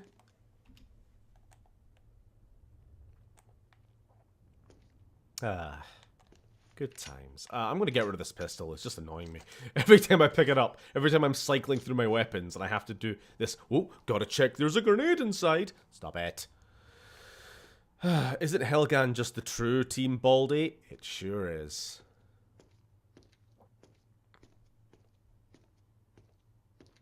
It sure is. Right. Here we have, totally not an MG42. I think we're almost at the end of this level, but there's going to be quite a bit of going around this quite repetitive, kind of silo down to the bottom. I do remember this kind of... It has a little bit of the, is it the library? The Halo Combat Evolved level? The very, very repetitive one where you feel like you've been in the same area 5 times already. Just looping round on itself. Yeah, I mean, look at that. Look how many layers we got to go down here. Each one's the same. Whee! It's Star Wars logic, Stephen. It's space MG42. Yes.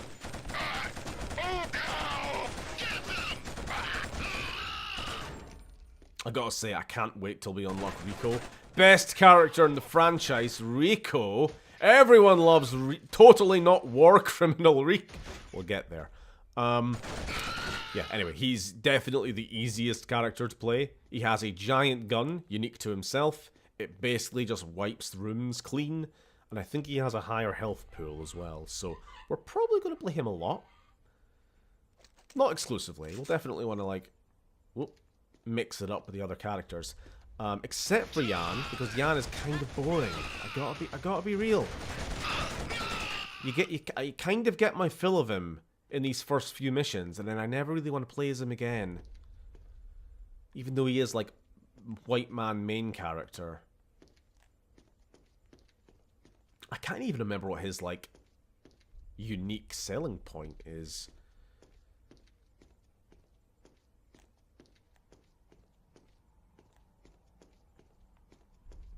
Can he carry, like, one extra weapon than other people or something? I really don't remember. He might even have one. Because, yeah, there's 4 playable characters in this game, and they've all got slightly different skill sets. We'll get them when we get there. His unique selling point is being an Albert Cole. He sure is a Nate.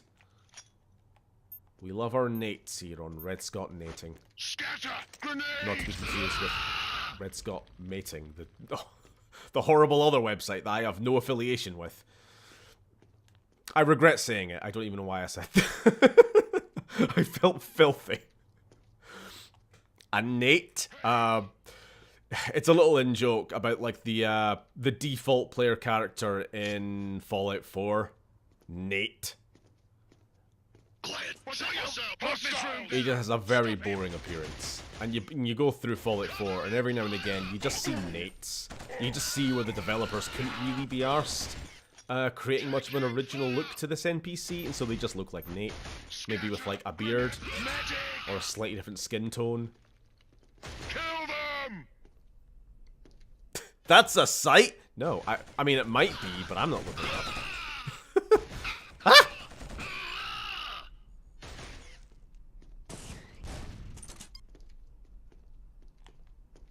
Here comes the boy. And I'm almost out of ammo. I'll just reload now.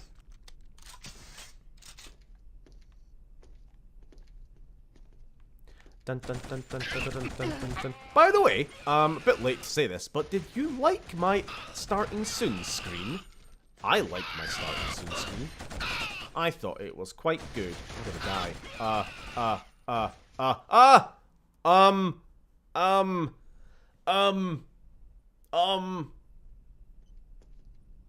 Reloading! This guy's reloading. I don't know. I can't think of any other trivia.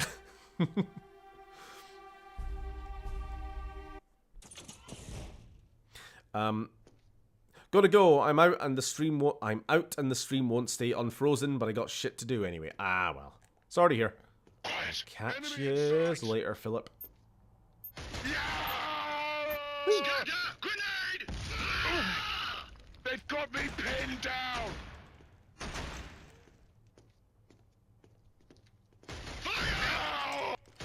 Uh-oh. Why are you reloading? Oh, for fuck. You know, I'm not counting that. Kill me! Kill me! Come on! Lore. Jan Templar is suicidal. Okay. I was gonna say, Stephen, did you hear what happened to the Disney Wicked movie and its website? I clearly haven't, because I have no idea.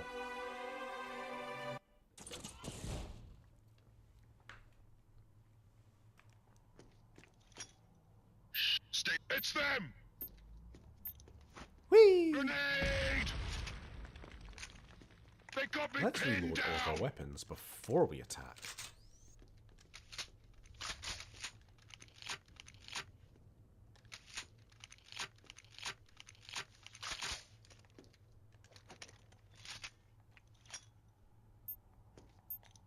Whee! Scatter! Grenade! Oh no! Why did he sound like I don't know, a slightly gruffled chuckle brother? Oh no! Silly you, silly me.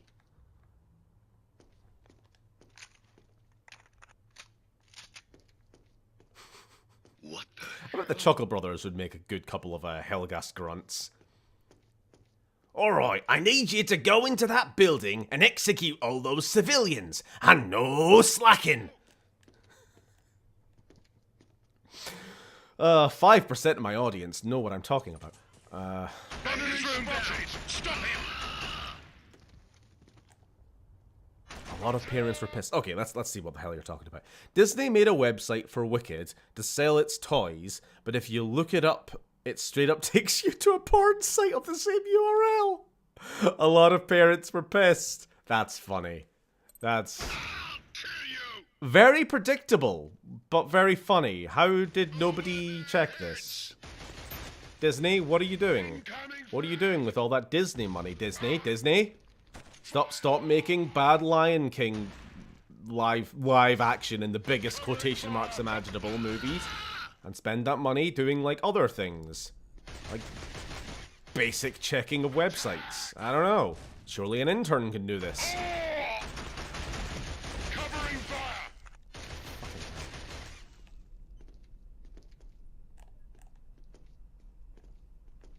Attack! Son of a... I'm just getting chipped away at here. Covering fire! That guy is very green. Okay. Brrr. We're taking losses! Big gun go brrr. Taking fire! Sorry, something in my throat. Keep shooting! Get up! They got him! Enemy in sight! Come on, get that guy, get that guy. Kill them! Fucking big armor guy at the back. Ay, ay, ay. Mufasa has become an in-joke with one of my friends, where I always reference the Lion King movies as Mufasa sequels, and it drives him nuts. He is unreasonably angry at the existence of the Mufasa movie. Covering fire! All I know is that Sonic 3 got better numbers. Better reviews. We need I support! hope it got better viewing numbers. I hope nobody saw this fucking Mufasa movie or whatever. What the hell is it with those movies? I never hear of anybody watching them, and yet they make like $7 billion.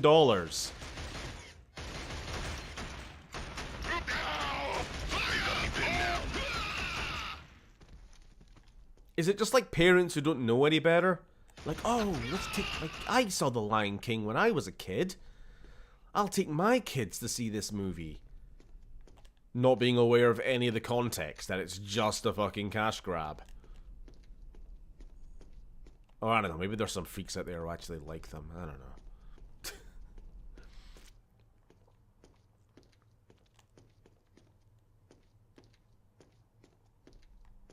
Do I apologize to anybody in chat who actually unironically likes those movies? Don't be mad at me. But I don't apologize.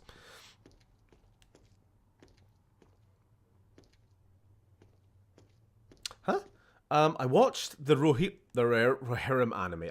Before I read the rest there, I really wanted to see that, but then I started seeing really negative reviews, and I'm kind of sad now. General Vaughton! Anyway, I watched the Rohirrim anime, and it felt like what a fever dream about an anime version of the Two Towers would look like. Like, you vaguely remember the Two Towers, but it's also an anime and a movie. I see. So, not a good review. Just to clarify, Dan.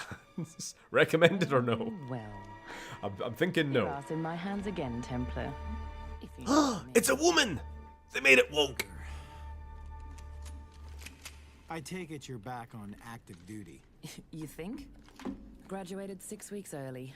It seems I have a talent. Yeah, one of many. I was meant to meet the general here. Instead, They used to bang! Actually, Vorton told me to meet you here too. But then she realized she's cooler than him. Our mission. Trust the general to put practicalities ahead of, well, anything else. What do you suggest? Girls, but I want to see men! Our mission is to recover an operation. Sorry, my favorite reaction to the Witcher 4 trailer, you know, the one that's showed that Ciri's going to be the main character. My favorite reaction to this was somebody like, I really hope they don't make Ciri gay. She should only bang men. I want to see men butt in my video games. I added that last part, but I inferred that's what this angry man wanted. He wants to see next-gen, meticulously crafted man-cock in Witcher sex scenes. You're about to tell. Girl-on-girl action? Double cooties! Without General Vaughn's security. What have I come back to? Don't worry about it. Processor. Also, the funny part is that Ciri is already canonically bi, so this person just clearly never played the games or read the books, as most people angry at the Witcher 4 trailer has somehow managed to get him lost. So we may not get the security key for some time, if at all. Surely a This man looks very trustworthy. Your caliber can find a way to bring the weapons back online. No. No? Well, do you believe in God? Or have you replaced him with some all-powerful technical device? Well, whatever it is you pray to, I'd start praying now that Vaughton reappears. Sorry, I just remembered the edit I did for the video there. The camera just zooms in on that technician and it's just like, uncomfortable. So yeah, the orbital defense platform, as we saw in the intro, I never really brought attention to this, the orbital defense platforms just didn't turn on when the invasion happened. Suspicious.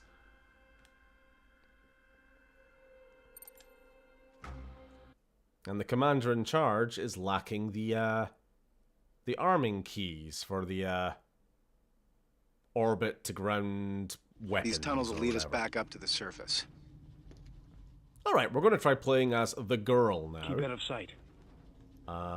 Let's check the controls. There's something she can do. That's a grenade. Enemy in range. How do you... Oh, she has a knife. That's cool. I can be Jane Splinter Cell. And we get night vision. So there we have it. Right.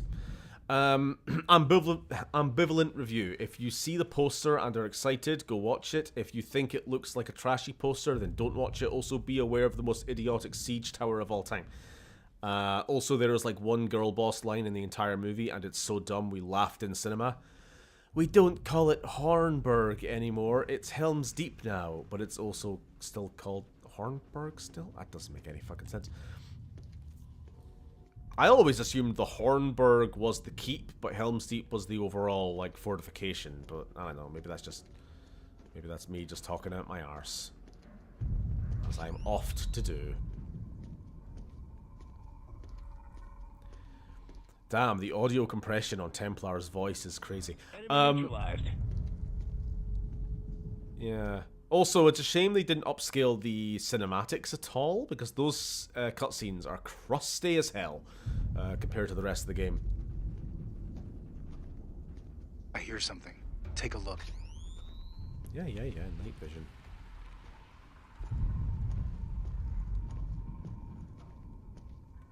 I'm going to just catch up on chat a little bit there. There are... Huh? They are the movie equivalent of those rainbow animal song videos on YouTube that have 7 billion views. Like, where are they coming from? I don't know. What if Rico shaved his head and looked in the mirror and just says, while he while he rubs his nips. Well, I guess then he would be looking in the mirror rubbing his nips. I guess that's what would happen if he did that. I don't know what else to add. Speaking of flops, the War of the Rohirrim has bombed, and it's like, what did they expect? Apparently, I mean, from what I've heard, it was rushed and kind of ultimately was only ever put Hold out position and await Bravo squad. to make sure that they didn't lose the license to Lord of the Rings on film. So there's that. Speaking of Lord of the Rings, I mentioned, I think the other week, that I found out I have been paying for Amazon Prime for the last year without knowing. Thanks, Bezos. You're next. I'm not adding context to that. I didn't say anything, YouTube. I do not endorse violence. Yeah, I started watching like the first episode and a half of Rings of Power Season 2, since I guess I have it. So why not? I had nothing else to watch last night. I have nothing else to add to that story, to be honest. I'm just saying I watched the first episode and a half of Rings of Power Season 2. I have nothing else to add. It's as Rings of Power as it ever was. Same as it ever was. Kill them!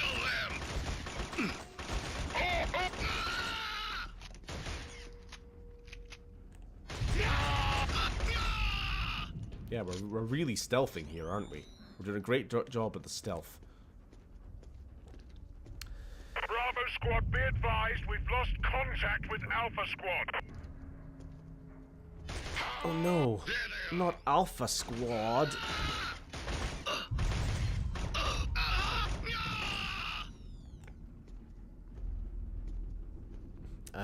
Biddy biddy beep beep beep. Man, this guy really is a Nate. Templar looks like an action man.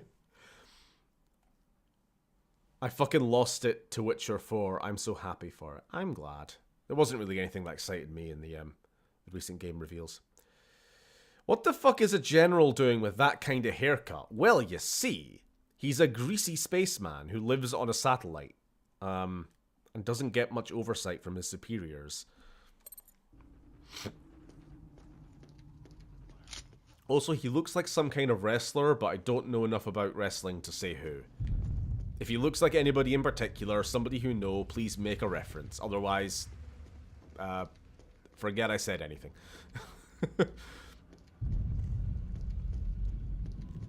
Here we go. Alright, I think if I remember now, we're finally leaving like industrial wasteland and entering urban wasteland. With a bit more interesting environments.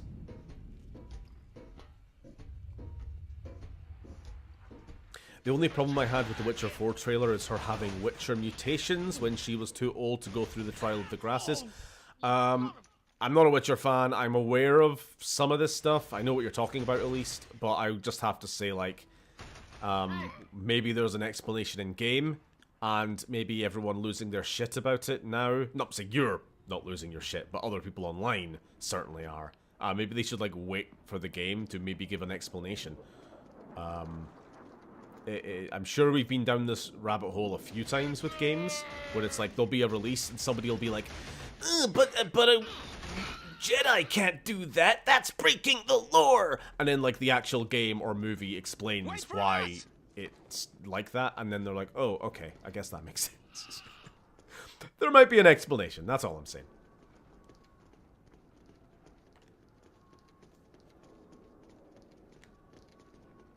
Over here! Ooh, I gotta get some money from the ATM. Currency, capitalism, in space. I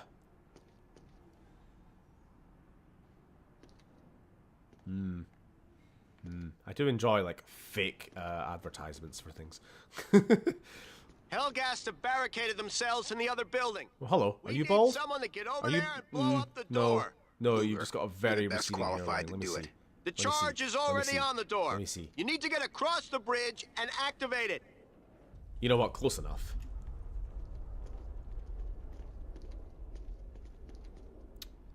I'll open the door part way. You'll have to crawl out. I don't think I activated the soundboard. I don't think I activated the soundboard, guys. I've been doing soundboards this whole time, and I've just realized now I haven't. What a fool you are. Ah well, it's too late now. We'll live without it. Until next time.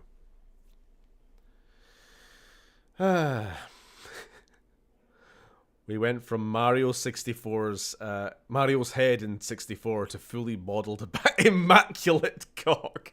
Alright. Games development. How far we've come.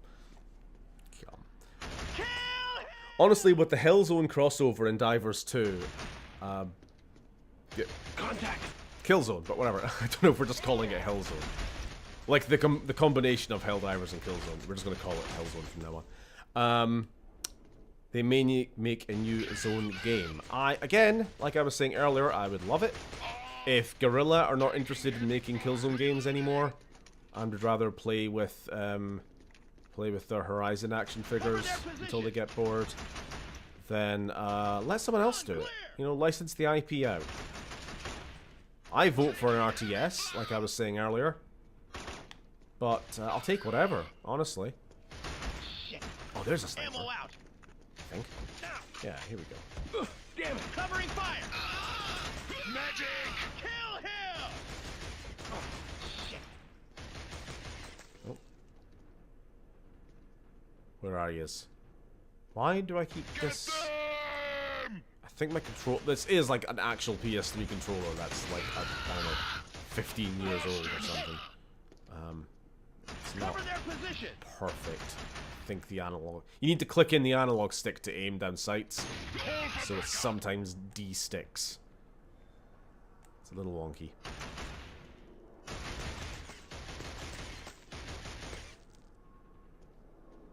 Come on, poke your head out. Poke your head out, mate.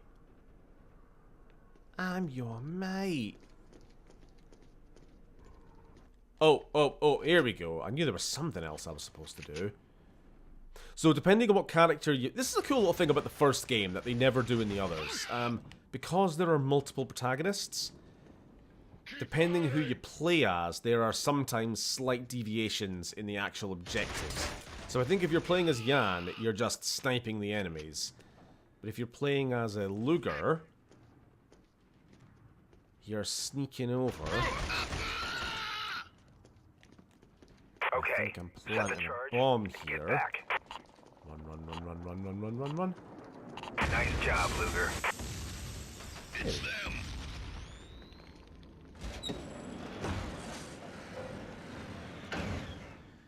Steven is my favorite Stellar Blade YouTuber. How the fuck could you say that? Sam, I thought we were friends. That's not funny! I don't know. I'm a little dehydrated. I think I need to drink. I've been talking a lot this... Sorry, this has been a fun stream, by the way. Thanks, guys, for like showing up and actually chatting. It's been very talkative. I apologize for missing, like, 60% of comments. I hope you all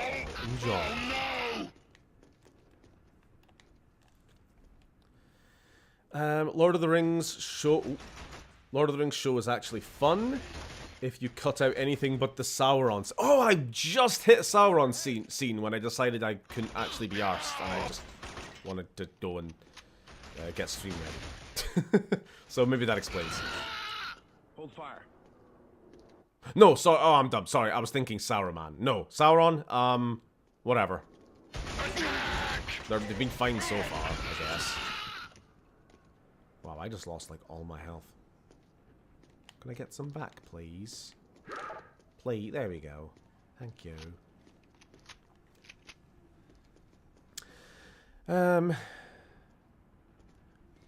I just feel I've committed a culinary sin. I have put raw maple syrup and cheese on spaghetti. Maple syrup on spaghetti? It tastes so wrong, but so damn good. Or I have a stomach flu that's messing with my sense of taste. Alright. The alien attached to you demands this unusual diet. That explains it. It's the worm. The worm. You've got the same worm that RFK Jr. had. Feed me. Enemy spotted. Engaging target. Where? Taking losses. Stand clear. Oh! They're in the walls! More of them! Ay, ay, ay. Season 2 was alright. It'd be better if it was just the dwarves. I will say the Anatar and Celebrimbor stuff is pretty great. Look out! Okay.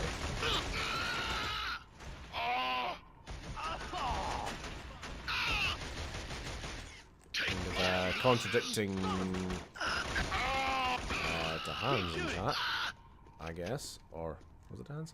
I don't know. Different opinions on the Sauron stuff, I suppose. I've got one more day of Prime left. I don't know if it runs out at the end of tomorrow or the start of tomorrow. That's a question. Either way, I'm probably not going to be able to finish Season 2 in time. And I don't really care, so it's fine. There's I'm the not park exit. resubscribing. Let's go. Hey, there we go.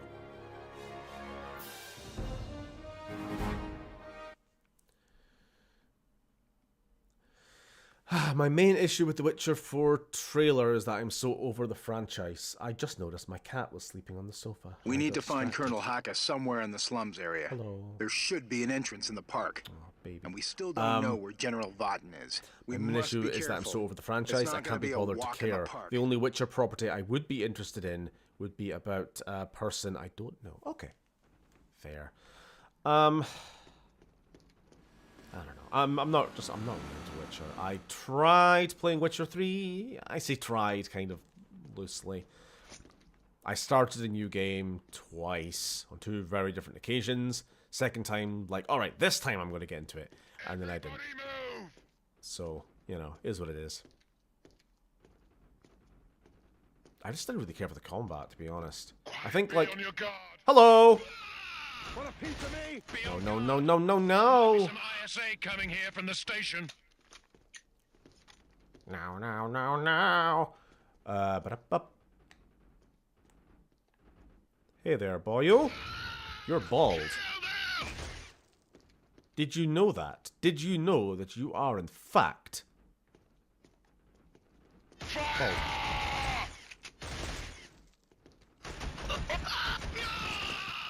Hello, hello, hello. I'm getting into it. I don't know why I'm running and gunning. This is not a running and gunning game.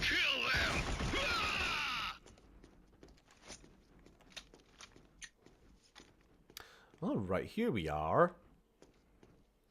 An old Vector Park. Now imagine if this game didn't need to have the mist on to kind of reduce rendering load. This would look really, really pretty, wouldn't it? The city in the background.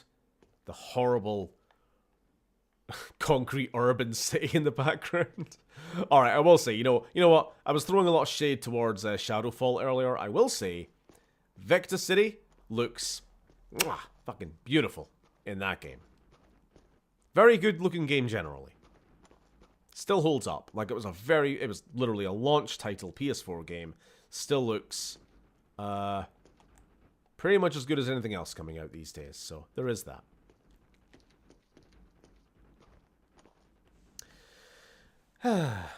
I remember seeing people calling Ciri ugly when she looks the exact same. I just assume these people are, like, rage baiting.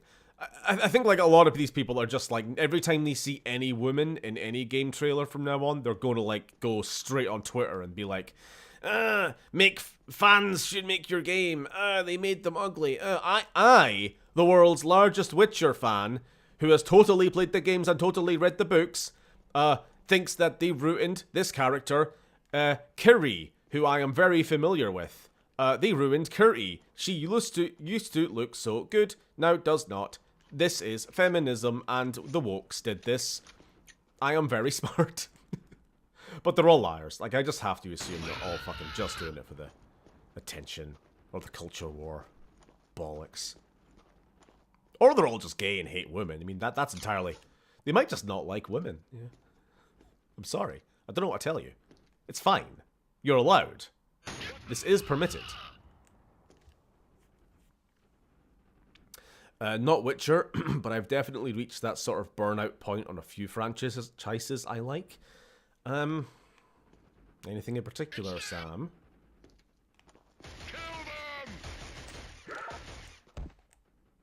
Ow.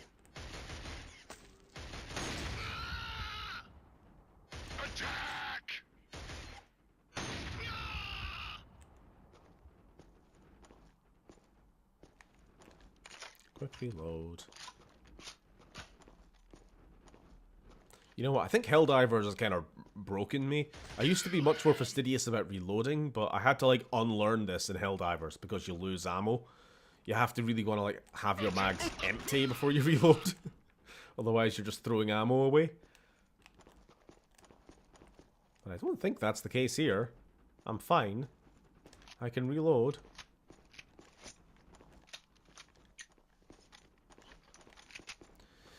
Hey. Alright. Freeman, you fool!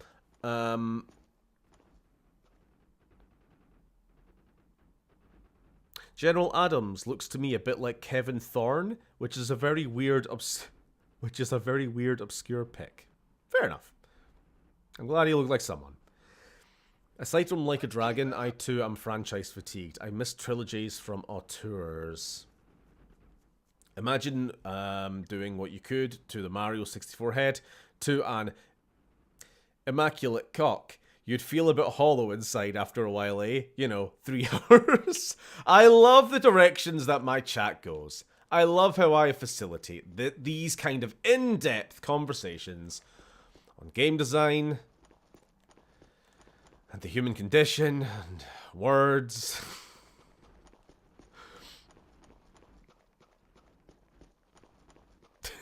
Words. We are friends, Stephen. You're not actually a good game fan. Come I on, make those let's Xena save videos and everything. By the way, guys, if you haven't already and you're interested, Sam and I have uploaded, Sam edited, give him the credit there, commentary videos on our old Xenoverse series. We're gonna keep uploading them. Next one, well, we'll put out in a few days' time, I think. I think maybe the first few we'll put out within like half a week of each other, and then from then on we'll maybe just do it weekly. Once we're kind of out of the stuff we've already made. How does that sound, Sam? Damn these plum blossom trees, I can't see anything.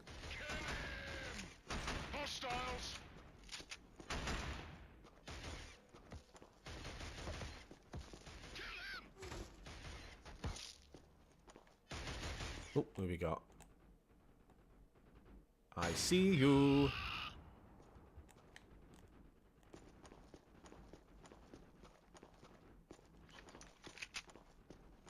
Guys, you see what I mean by this game is very quiet? It needs music. You know, this is another reason for me to just keep yapping. I gotta keep yapping. To drown out the silence of the void, the silence of the grave. It's coming for us all, don't you see? I loved Dune Parts 1 and 2. I've no interest in the Prophecy TV show or any film after Messiah. To be honest, I wasn't really that interested in the TV show to begin with, and I kind of heard it wasn't great. So, more reason not to watch it. Love the movies, though. Yes, my favorite piece of, like, I don't know, some kind of sculpture, some kind of modern art in the middle of the city park. Beautiful. Expect to hear a bunch of Half-Life characters come crawling out of there wielding crowbars. Attack! Just the sound of clanging on metal. Ding ding ding ding ding ding ding as they're all climbing up. Like a clown car. Just Kleiners and Freemans and Barneys abound. The battles in the Rings of Power absolutely sucked. I've not got to any of them yet, but if I ever do, we'll see. I would like to see the Helghast and Vectans unite against the Earth Overlords, pull a Boston Tea Party in space. Wasn't that my pitch for a sequel. I was trying to think, like, more broadly, where could the story go after Shadowfall? I mean, personally, I would rather have a game go back in the timeline, back to this era.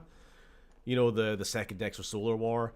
Either as my vote was an RTS, or you just have, like, something from a Helghast perspective, or whatever. The good thing about the second game in particular is because it's so, like, narrowly focused on one squad during the war, it means that there's so much happening off-screen that you're completely unrelated to. In fact, there's a whole, like, first 2 weeks of the invasion that you're not even involved in. All we know is it goes really bad, and we're the second wave. So you could have a game playing as the Helghast repelling that first wave or something. But, yeah, if you were to do something to push the timeline forward, my idea was trying to create, like, the post-colonial universe. You know, you've got Earth, which is very much the center of this empire in a very literal term. You know, the resources from all these colonies go back to Earth because Earth is so ravaged by World War III. Basically, if you don't comply, you get what happened to the Helghast happened to you, so everyone else complies. The Helghast were the only ones who ever didn't, and we see how that turned out. You've got the ISA, who exist both to defend the colonies from attack, but to be fair, the only colony that's actually in any, like, real immediate danger is Vecta. I mean, they're, like, neighbors to the Helghast, to Helghan. You've got all these other planets. We don't really know how far humanity has spread at this point in time. Killzone Shadowfall, if nothing else, it does, like, expand the lore a bit. We do get a few names of planets. I talk about this in the video. There's one little side story that you learn entirely through newspaper clippings that you find on either side of the wall. So you get, like, the Helghast perspective from the Helghast state press, and you get the ISA perspective from the totally unbiased corporate media. And it's talking about, like, some troubles that are happening on another planet whose name I forget. Where it's This is Captain. they were suffering a labor shortage after what happens in Killzone 3. They accept a lot of Helghast refugees for cheap labor. Understood. We'll clear the way for you. The Helghast population starts overtaking the native population. There's a lot of, like, ethnic tension. There's a lot of, like, Reform UK parties, like, get them out, we don't want eggs in our country, you know. At the same time, you've got Helghans, who are seeing this bigotry against them and getting more radicalized and kind of reverting back to the old Visariist feelings. But long story short, in the end, for the happy ending, which you find in the last newspaper clipping, is that both native workers and the Helghan, like, guest workers unite together for better standards of living. Or, like, the local people kind of, like, rally with the Helghans, who are very much mistreated and very much underpaid, in a kind of show of solidarity. And it's like, yeah, there you go. There's a bright little spark for the future, and otherwise pretty grim. Take it away. Roger that, Captain. Here I come. Overall situation. Nice work, son. Oh, hello. We got company. Can you I wanted help? to go see that dropship. Sorry, I dropped everything I had. You could try one of the guns you captured. So it's like coexistence is absolutely possible.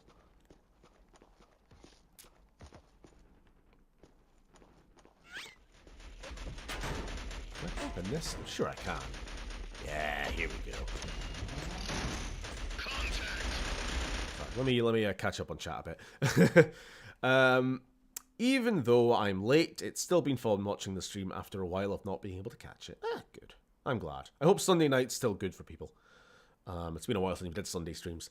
Speaking of franchise fatigue, that new Superman trailer did little for me. I'm sure it'll be fine. It's James Gunn, but seeing it as the start of a 10-year plan just...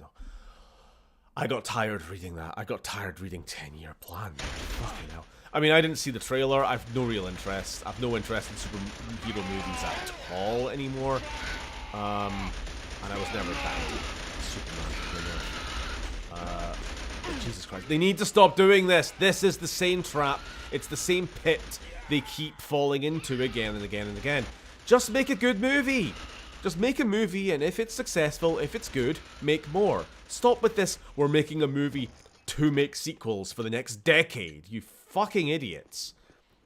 It's like games do this shit as well, don't they?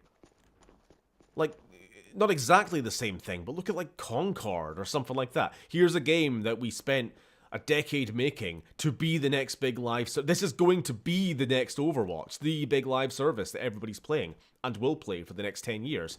But what? Hold on. What if like nobody plays it? Have you considered that like a lot of other games that get made, this one might just not actually take off? No, inconceivable. Because we said it would. Because we planned that it would. So it has to. But what if it doesn't? They just don't think about it. What happens if the Superman movie flops and people don't like the new actor, or the new actor like kind of goes, I'm not really into it now. In first movie, didn't really do as well as I hoped. I'm out. You're gonna reboot it again? You're gonna change director? You're gonna change actor? You're gonna do another DCEU, the DC Filmatic Universe? How many more fucking reboots are you gonna do? You fucking asshole! Sorry.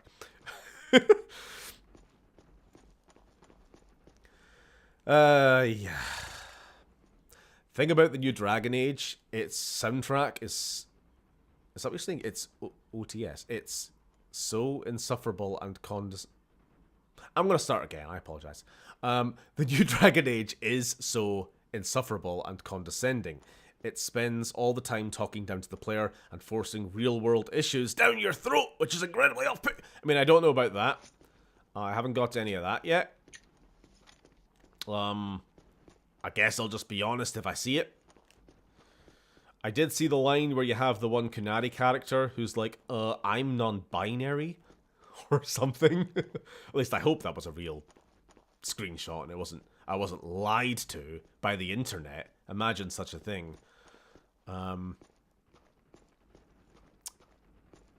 that there's anything wrong with them being non-binary, but I think it's just the way, I don't know, people kind of took issue with the use of a word like that in a fantasy setting, but then, I don't know, what's the alternative? I just feel like the Kunari of all people would be a culture who maybe just don't have the same concept of gender as everyone else. So, it's more about your class, your role in society, man or woman. But, What? Like nah, what do I know? What do I know? I'm begging for a way to ban rage grifters. Did you make any new friends? Are you asking me if I got laid? What? They're talking about sex. No. Jeez, I just... What's that? What's what? That. Shit. Okay. Any ideas? These won't touch it. Uh-huh. And there's no way round. Okay, just keep your head down. Oh no, here he is. It's the best character in the series. John Rico. Committer of 0 war crimes, not one time. I lay it on so thick. I saw that, to be honest, and I was surprised you can put it on the vault and not your main YouTube channel. Oh, the commentary. Yeah, no, I realize that not everybody on the main channel is a Xenoverse fan, so just keep it somewhere else. It's the kind of thing that me and Sam discuss a lot, kind of debating where to put content. It's a worry. Main channel. There was a long time where I was keeping like the Fallout 2 videos, the other kind of machinima-y content off the main channel, but I'm glad I put it back. And then you have your retrospectives, which are an entirely different audience, so I don't want to alienate too much. Well, let's get going then. Hold on. Are they some kind of Nazi? I'm just realizing this. I think they might be bad guys.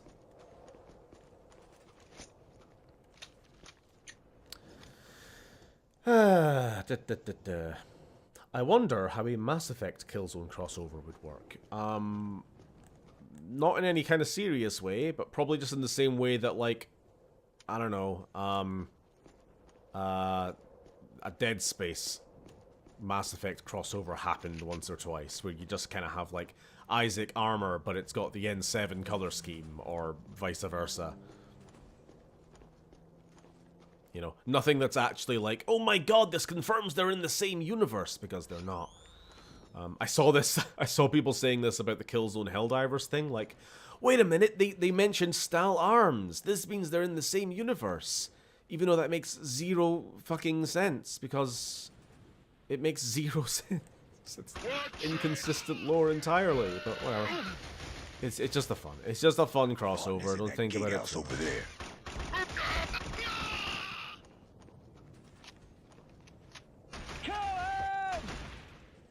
I watched a bit of the commentary and it is fun, but I'm not enough into Xenoblade to get through a full episode. That's fine, and that's exactly why I'm keeping it on Vault, not a main channel. Ooh. Not for general audiences. Ow. Behind you. I think you should put on the OST from the hit movie Broly: The Second Coming. What OST? That should take care of them. I think there's only one song in that movie, and it's just Broly going Kakarot.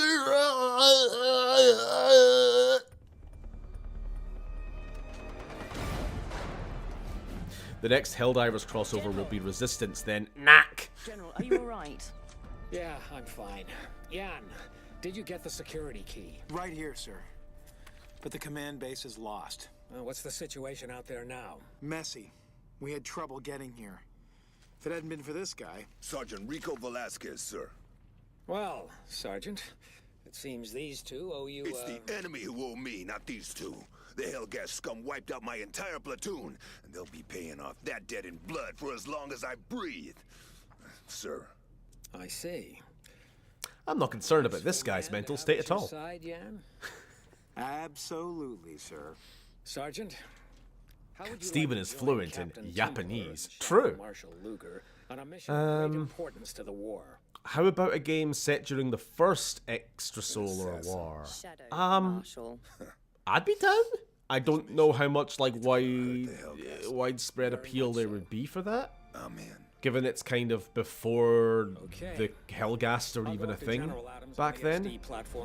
You'd basically just be playing as like regular human corporate private military men with maybe vaguely Helghast-ish looking uniform, but without the gas masks.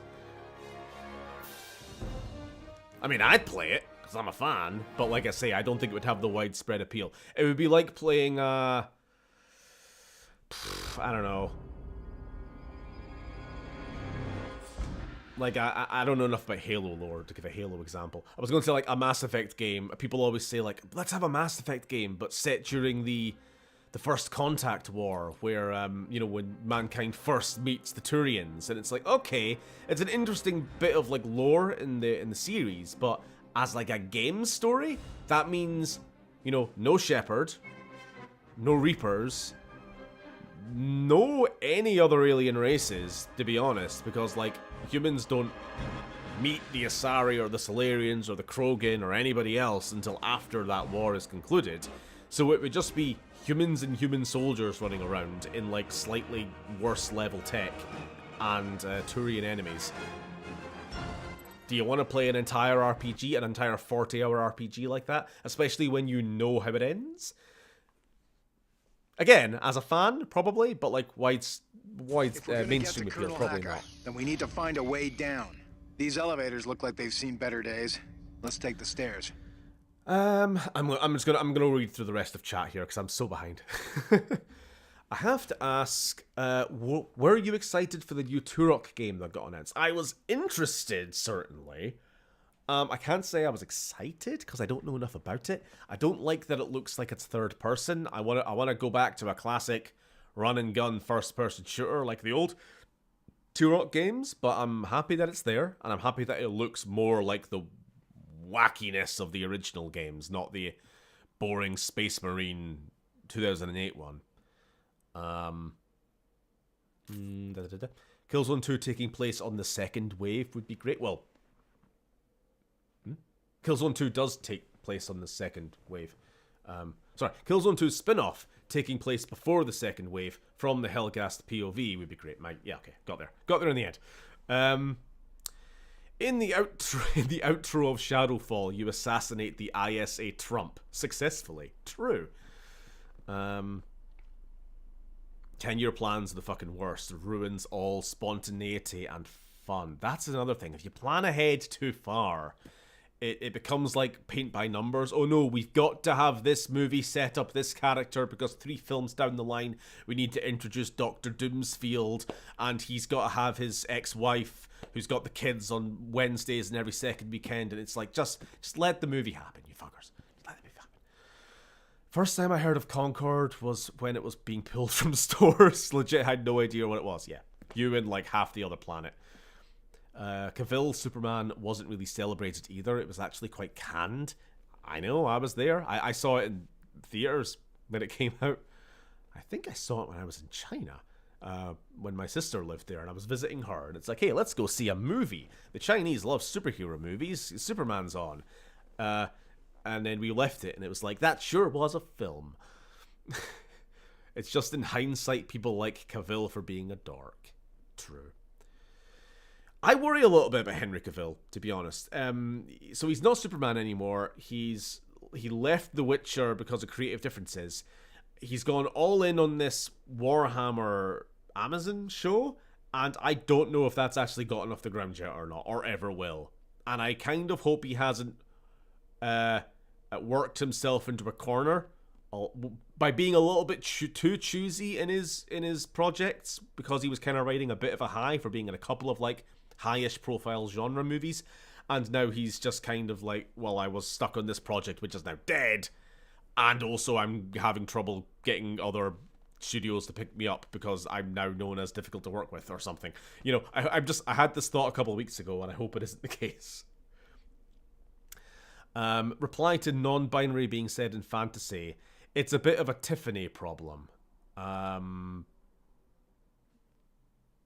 I'd appreciate elaboration. I'm not sure what you mean. Motherfuckers, come and get it while it's hot. Love Rico. I will say this: if you have to outright state your sexual orientation in any form of media, your writing has failed. It can either be inferred from interactions naturally, or it is not relevant. Again, I don't know the context. Maybe somebody is walking up to this companion being like, hello, companion, tell me your sexuality or I will kill your family. And they're like, I'm non-binary. And they're like, okay, good. I will spare your family. I don't know. Probably not, but we'll see. Not gonna lie, I can't help but like Rico in the first Killzone. I hate his voice, but I like how ridiculously over-the-top aggro he is. You know, Rico is the kind of asshole who listens to Rogan... who listens to Rogan podcasts and obsesses over the TV ratings of wrestling promotions he doesn't watch. Probably. Are we the baddies? 15-year-old me. This is stupid. No one would just drive armored vehicles right into a kill zone. Me today. Yes, people will do that. It will happen more than you could ever have imagined. Points to Ukraine. Points to other places as well. Point to average players in Helldivers with the Jeep. I haven't got the Jeep yet. I'm looking forward to it. Imagine a Helghast soldier with biotic powers. Too much power for one man. I wonder what the Helgen plans were for Votan. Well, we'll find out. I sure hope it has nothing to do with that very trustworthy man currently in charge of the orbital space station with all the weapons pointed towards the planet, for which Votan has one half of the 2 keys required to activate. Joe Biden going, I see, walks into the Amazon rainforest. We're almost there. Man, this Rico guy seems like a chill, understanding individual. Can't wait to see his complex and deep character development over the course of his campaign. I was thinking about this earlier today. I was trying to find, like, a word, the opposite of character assassination, and I settled on, like, character revisionism, where you have a really obnoxious, horribly unlikable character, and then people kind of don't like them, and then you go, oh shit, but you're supposed to like this character. Actually, we're going to make them unreasonably reasonable now, all of a sudden. Rico in Killzone 3. Kind of who I'm thinking of there. He suddenly becomes weirdly caring about his fellow man, his fellow squad mate, and a lot chiller. But we'll get there when we get there. Also, apropos of nothing, Amber in Invincible Season 2.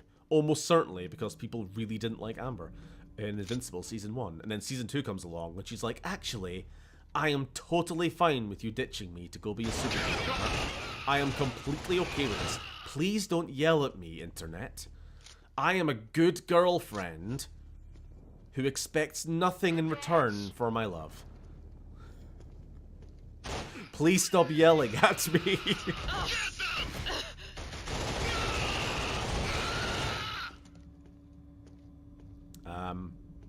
Hell, if I'm just thinking of random examples, Finn in the Force, not the Force Awakens, Finn in the Rise of Skywalker might also cover this as well. People got annoyed that he was kind of the red herring of the Jedi in Force Awakens, and so he gets force powers out of absolutely nowhere in the last movie. Like, okay. How about you just, like, stick to your original vision, you cowards? Were they cowardly with Amber's direction? I think they were a bit. Didn't ruin the show or anything. I mean, I'll admit, it made me like her more, but I also, it was really noticeable just how much of, like, a complete character flip it was.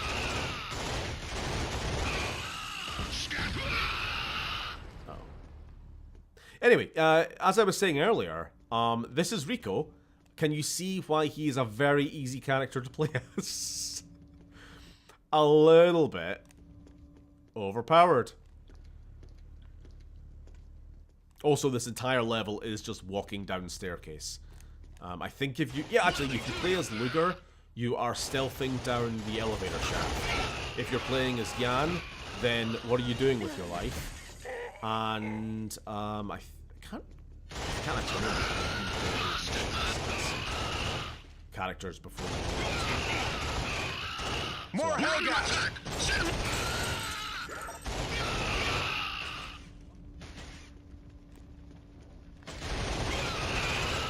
This is Rico. His character is that he really, really hates Higgs, and he will make it everybody else's problem as a result. He hated them before they invaded his home planet. They invaded, like, this morning. His hatred of them clearly comes from the podcasts he was listening to.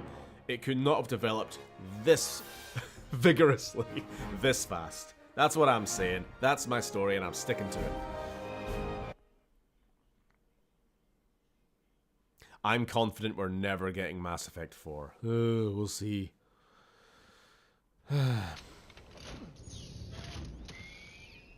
Rico spouting genocidal racist shit. General Joe Biden. Come on, man. Come on. Rico just in the corner yelling how much he hates Higgs and wants to see their entire planet burn. Foreshadowing. The General. Alright then. Anyway, I'll just ignore that.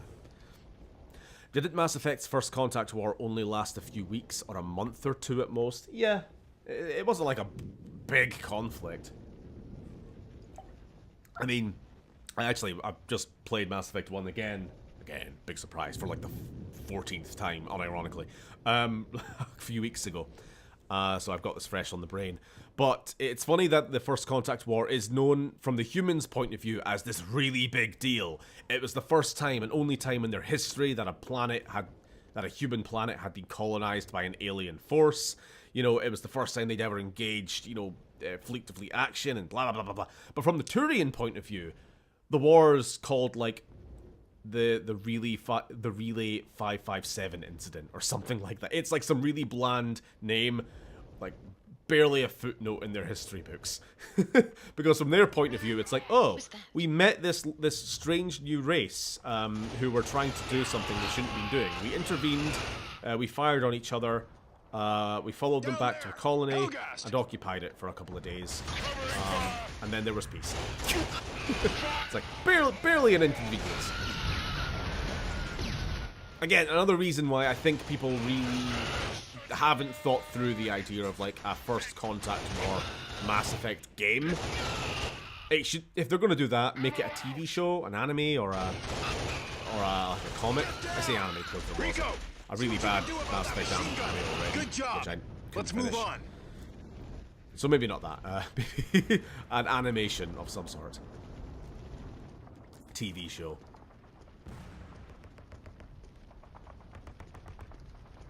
Unless it's a comic already, I don't actually know. I know there's a lot of Mass Effect.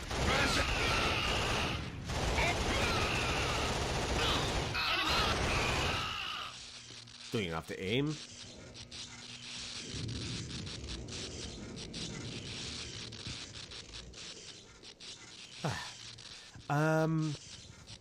I just noticed Templar renders salute properly. My former US Army brain is pleased.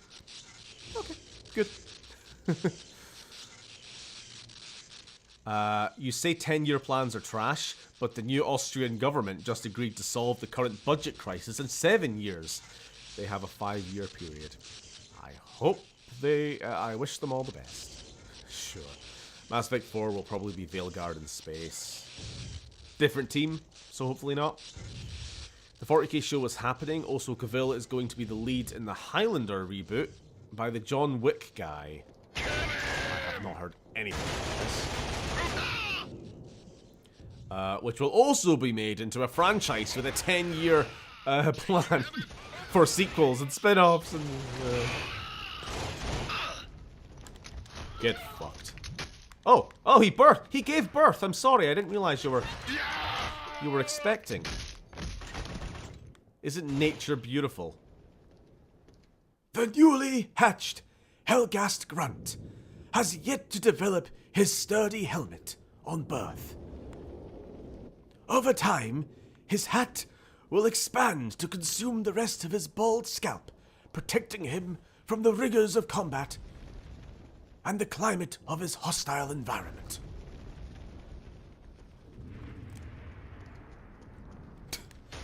Shut up. Hello. Can you see how I'm playing the game completely differently when I'm Rico compared to Luger? It's like Luger, it's a crouching, it's trying to get headshots, and this is just like, here I go killing again. Ship!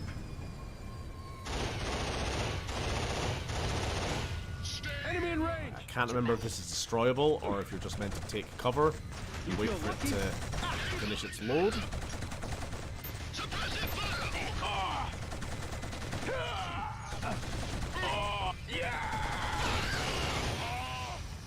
They've got me pinned down. Yeah.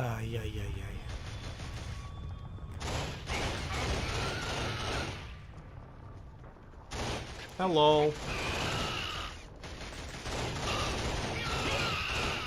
How long have we been going for? Well, that's been 2.5. Okay, wow, we've actually been going quite a long stream. Kind of tells you how much fun I've been having. But I'll probably stop soon. I do need to pick up the wife. However, I do have a while before that. She's been working very late these last few days running up to Christmas. It's been like 10 o'clock finishing in retail, which is pretty late. And it's only just past 8 here, so I've got like an hour before I need to leave. But I'll probably stop in the next 15-20 minutes or so. What a good chunk through the game, by the way. We're maybe like a third of the way through. Maybe the end of this level will be like a third of the way through the game. Let's go. So, a real benefit of playing this sort of game is that it's not going to be a stream that we're here months for. We can kind of get through the first game in a few weeks. The plan is, I'm undecided, but whether to go straight onto Killzone 2 or to hop over to Half-Life 2, since that was also tied in the Patreon poll.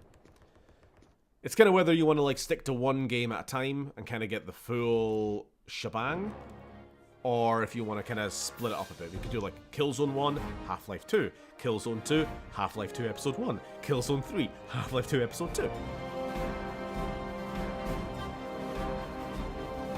I don't know. We got time to think about it.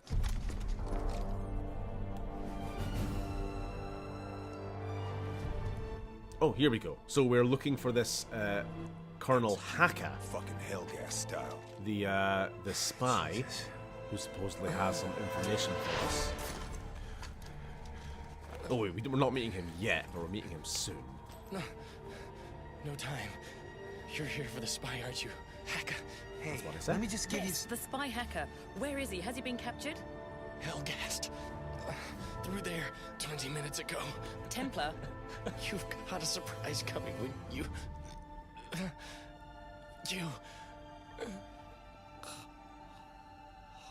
God damn it! This spy better be worth all this bullshit. Oh, it will be, Rico. You'll be well chuffed when we find Hacker. He's your mate. Tiffany Problem regards how weird modern-sounding words sound in medieval fantasy, specifically about how Tiffany is a perfectly lore-accurate medieval English name, but sounds wrong. Got you. Yeah, exactly. That's entirely what the issue is. To the slums on the other side of the mall. We need to move fast. Should be Tiffaniel. Tiffanet.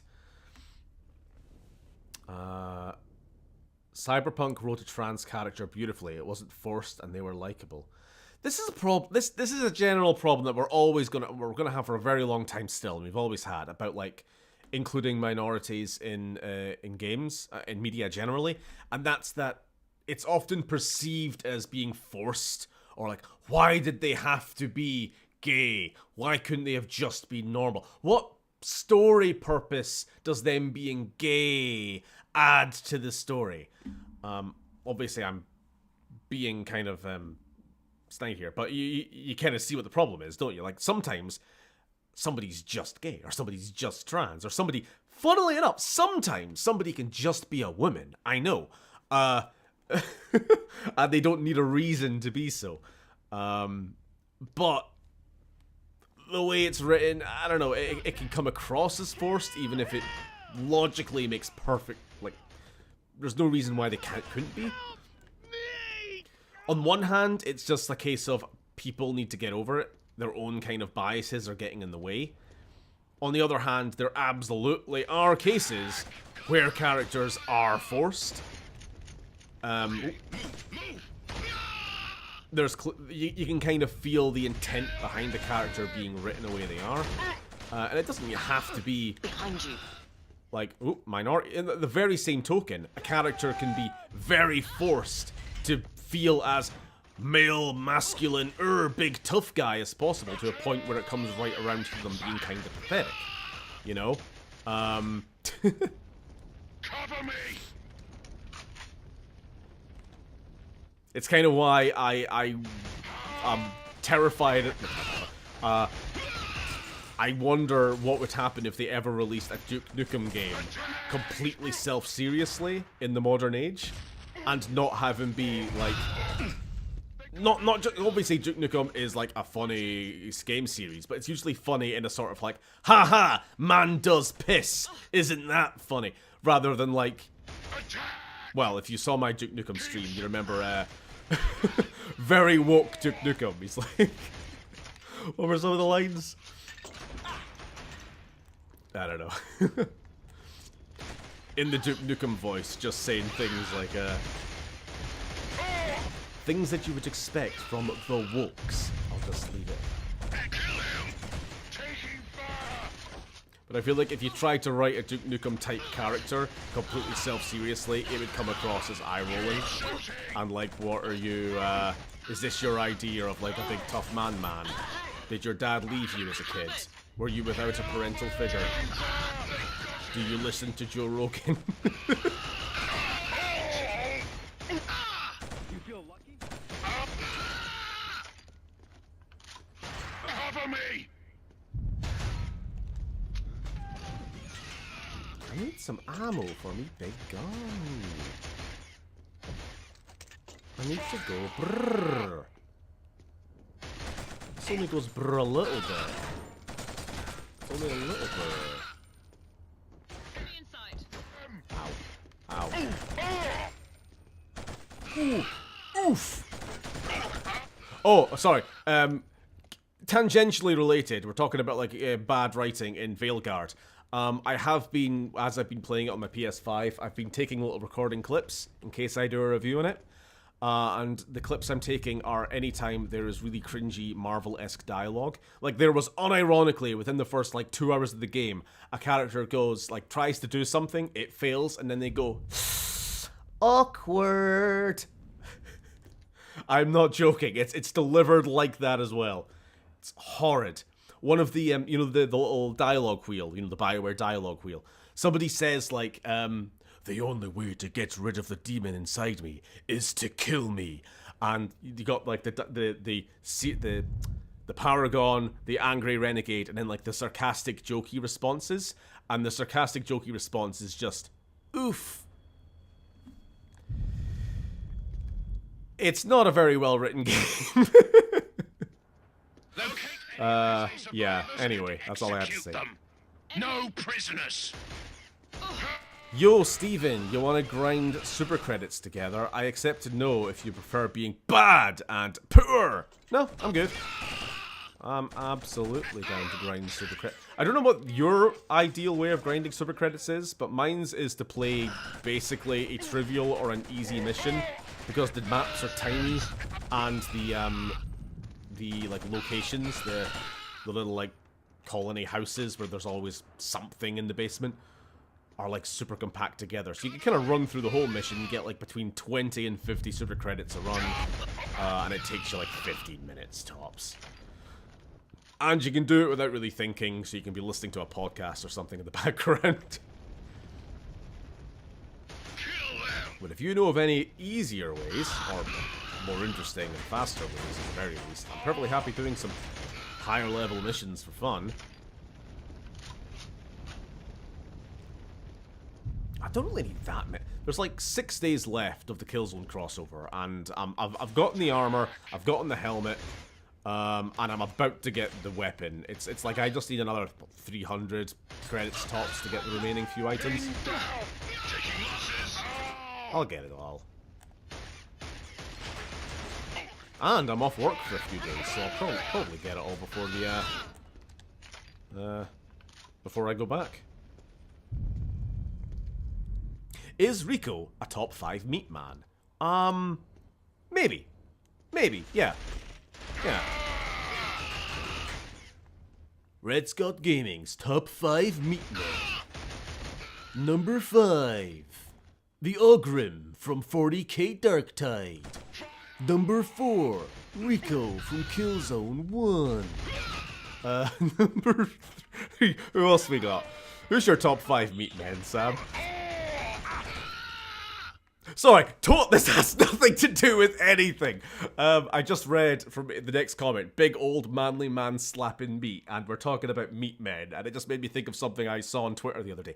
In Mass Effect 3, this was cut content, but there was a point during development where you were going to have different run cycles depending on your Paragon Renegade Karma alignment.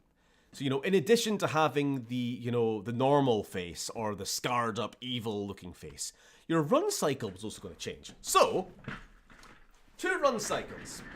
The normal one, guy with gun, look at me, I'm running. Oh, I'm running with my gun, I'm a soldier man. The evil one. I'm a fucking man. I don't know how to describe it. Just meat man running after meat. Fucking get you cunt. Go look it up. I'm not taking the piss. And that is completely a perfect reenactment. I'm not ashamed.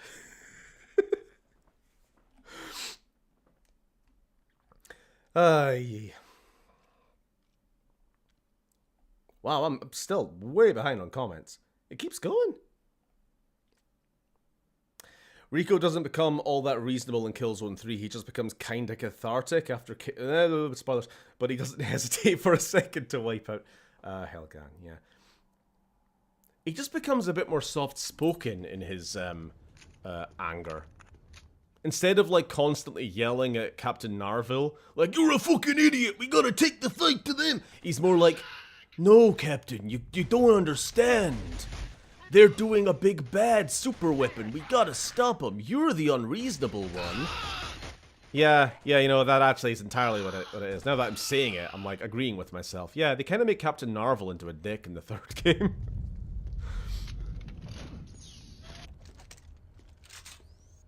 Like, previously perfectly competent military man who's just getting frustrated with Rico's bullshit. They turn into a completely unreasonable, unhinged twat until the end of the game. And then he's like, "I'm sorry, Rico, you were right the whole time. We should kill the kid. We should kill them while they're kids. That way they'll never grow up." "You're right, Rico. There probably are Helghast living in tunnels underneath this hospital. We gotta blow it up to be sure. This is a comment on only fictional video games and nothing that's ever happened in reality." Move up!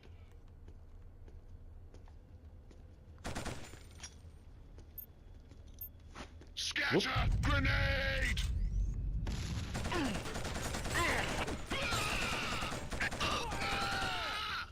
Do I hear a cat meowing? No, I don't. I'm actually crazy. The cat's asleep. Reloading! Sometimes I'll be at work and I just hear my cat. What does that mean? Maybe I just miss her. Alright, are we out of this horribly lifeless mall? I think we are.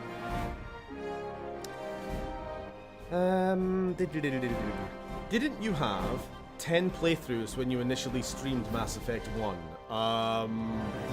Probably. We're definitely into double digits. If there is another mainline Mass Effect game, it should be centered during the Krogan Wars. I don't know. I mean, maybe a game could take place during one of these big events, but not be about those big events. That could be something happening in the background, and the actual game itself is something new, something that we don't already have the blueprint for how it goes. You know what I mean? That's my issue with like taking games from established franchises, being like, hey, let's make a Fallout game, but it all takes place during like Operation Anchorage. We already had that. It all takes place like before the bombs or something. And it's like, well, what could you really do with a Fallout game set during like the resource wars? You can't have freedom of exploration do what you want as US Army soldier, man. You're just going to be doing like missions that you're told, you know? I feel like people kind of have this, people get too into the lore and kind of miss what makes the original game what it is. But, yeah, I don't know. I don't know what to do with another Mass Effect game. I was watching a review, or a video or something, and it kind of hit the nail on the head that Mass Effect is the story of Commander Shepard. And without Shepard, there is no Mass Effect. You know, so I feel like I'm always going to be apprehensive about doing a story where Shepard is not there. They can't have taken Colonel Haka far. Let's head toward the exit of the slums and see if we can catch up. I'm not saying it's impossible. I do have this, like, imagined idea that this new game is going to take place after Mass Effect 3. Maybe quite far after it. Maybe like a couple centuries. And, well, Shepard is not going to be literally there. There's always going to be this influence. There's always going to be the shadow of Commander Shepard. We'll hold this street That sounds ominous. The usually it's the shadow of something bad, right? The legacy of Commander Shepard over this new hero, whoever they are. and everything that they're doing. Them have it. You're like trying to preserve the peace, the world that they allowed you to grow up in. You know, I have this nice thought of like seeing a statue in front of like the Alliance Military Academy of Commander Shepard or something like that, and it's like the Shepard Academy. Very boring name, but it probably would be, wouldn't it? Something like that. And of course, you could have Liara. You could definitely have Grunt. I'd love to see a grown-up Grunt. These long-lived characters could definitely show up to tie it back. But as for like plot, I don't know. I don't know what you would do. Kill them! Come on, Come on. They've got me. I did a silly. That wasn't very smart. I just don't have any long-ranged weapons to shoot the guys on the bridge in front of me.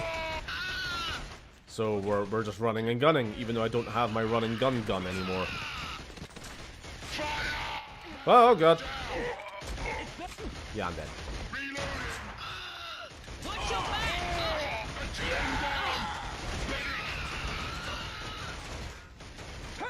Yeah, you do regain health, just very, very slowly. Look at that, down on the left. Huh? Let me get clear. Do I have anything better? That's out of ammo and has been for ages. I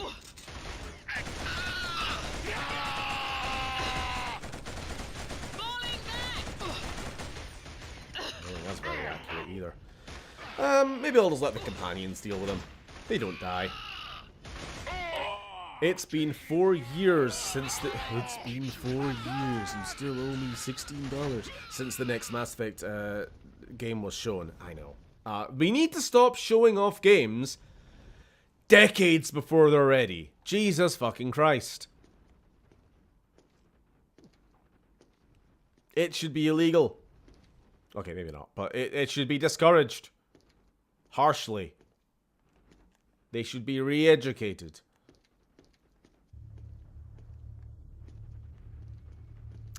Whoa, shaky, shaky. My washing machine has just finished. Do we need a few industries to temporarily die? Just like a year or two, an off-season? Sure. Go for it. As someone who wore a little Air Force hat like that during my service, I am genuinely puzzled how it stays on their bald heads during combat. Sticky We tape. haven't got all day. Really sweaty heads. How about instead of industries, just a few more CEOs? We don't endorse anything here. Rico equals you are a mobile gun emplacement. You will walk and death will be dragged behind you. Let's get through Killzone. Oh, so like instead of swapping between games, let's just get through Killzone. Yeah, sure. Sure. I'm good with watching Killzone in all honesty. I'm fine with being split between two games. The reminder here: we're not doing a stream every Sunday. It's every second Sunday. So these games are going to take a little bit longer to get through than they would normally, because I D&D on Sundays. You missed an ammo box for Rico's. I'm sure I missed an ammo box somewhere. I guarantee I missed an ammo box somewhere. This is what happens when you're streaming and you're half reading chat and you're half playing the game. Well, fuck it. Since there's no enemies, I can read chat and look for it. But I think I'm nearly at the end of this mission anyway, and we'll probably stop if I do hit it. Man does piss. Sounds like a Channel 4 program. Sure. Granted, you could take a big manly bloke man character and have a quest line addressing it / said behavior is expanded upon. Zaid in Mass Effect. There's a good negative role model who gets called out on his shit, I guess. What was that something in there? Vic is 100% a Helghast, right? Yeah. If Vic in this universe, he's Helghast. I'm sure Ren is. We're taking losses. In fact, I'm pretty sure we meet Vic in Killzone 3. We'll see. We'll see if Vic's on the, is a member of the Senate or not. There's a lot of wacky looking guys with funny hair and mustaches.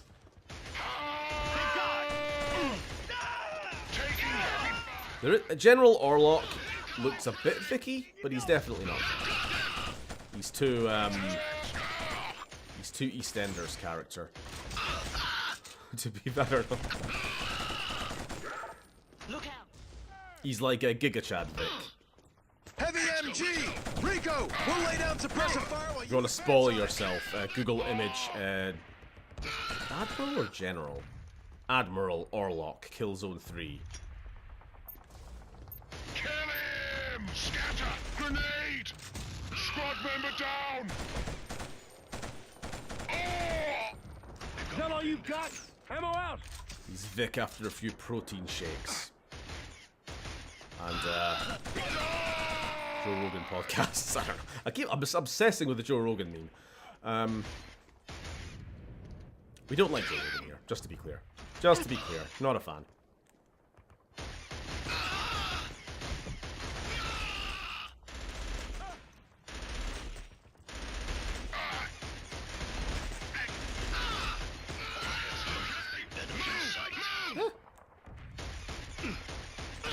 A run and gun character has become a cower and hide character. What has happened?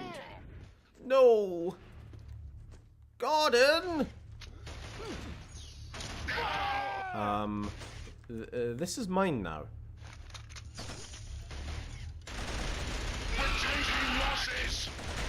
I love that the screen shakes completely incomprehensibly when you're firing. Jesus Christ. Keep firing!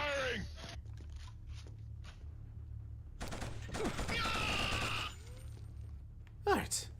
While I wait for a little bit of health regen. When I was in the cinema last Thursday and the 2 Marvel Captain America spin-off trailers played, I physically cringed. They were so goddamn awful looking, pointless and predictable. Yeah, yeah. I would watch it purely to see Harrison Ford not give a fuck. That's the only thing that could get me in a movie in the seat in the cinema to watch that fucking movie. Hey, I'm Harrison Ford. I'm the president or whatever. Get off my plane anyway, Red Man. I'm Red Big Man. Arrgh! What the hell is a Red Hulk? I don't give a fuck. Where's my check? Hostiles! Credits roll. Scatter! I'm the Big Hulk Man. I do find it a little endearing that as much as Harrison Ford doesn't give a fuck about anything, he really likes Indy. He sincerely loves Indiana Jones, I think. I didn't love seeing him dragged out his old ass onto the Game Awards stage, I'll admit. But while he was there, I did get the impression that he did sincerely like, if not the game itself, because I'm sure he doesn't give a fuck about the game. He liked the performance. Whatever, was it Troy Baker playing Indy in the Great Circle, the Big Circle, the Alright Circle, whatever the game's called. He had nice things to say about him, and I got the impression he was being sincere, which I often don't from Harrison Ford. But then again, Harrison Ford does also just kind of like say weird fucking things, so I don't know how much he would bullshit. And if he didn't want to be there at all, unless he got paid a lot, I suppose, he probably got paid a lot to be there. But I feel like it would need to be quite a bit if he didn't care at all. I don't know. That's just my thoughts. I don't know what you guys think. If you even saw it. The Marvel / Ryan fucking Reynolds style. I don't know why I said Reynolds so weirdly there. Ryan Reynolds style banter has to fuck off, fuck right off, back to fuckery off land, where everything that is annoying in the world goes to fuck off. Yeah, I think kind of the world is sort of over Marvel comedy, Marvel writing.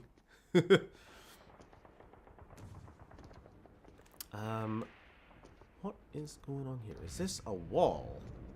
I guess it is. So the actual way I meant to go in this, so far, very samey environment we've been going through. Is it back up here? A door. Door. Nope. Nope. Nope. Nope. Nope. Nope. Nope. What is going on? What? That the fuck is going on? Okay, here we go. Somehow.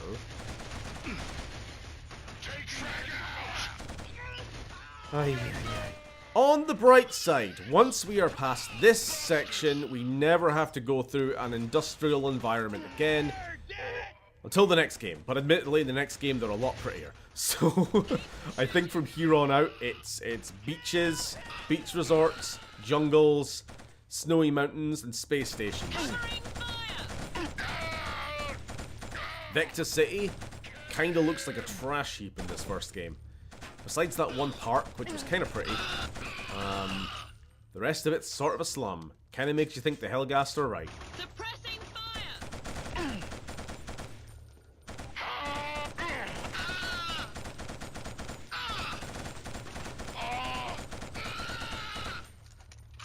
Have I picked up any ammo yet? I have not. Helghast! Dang it. Suppressing fire!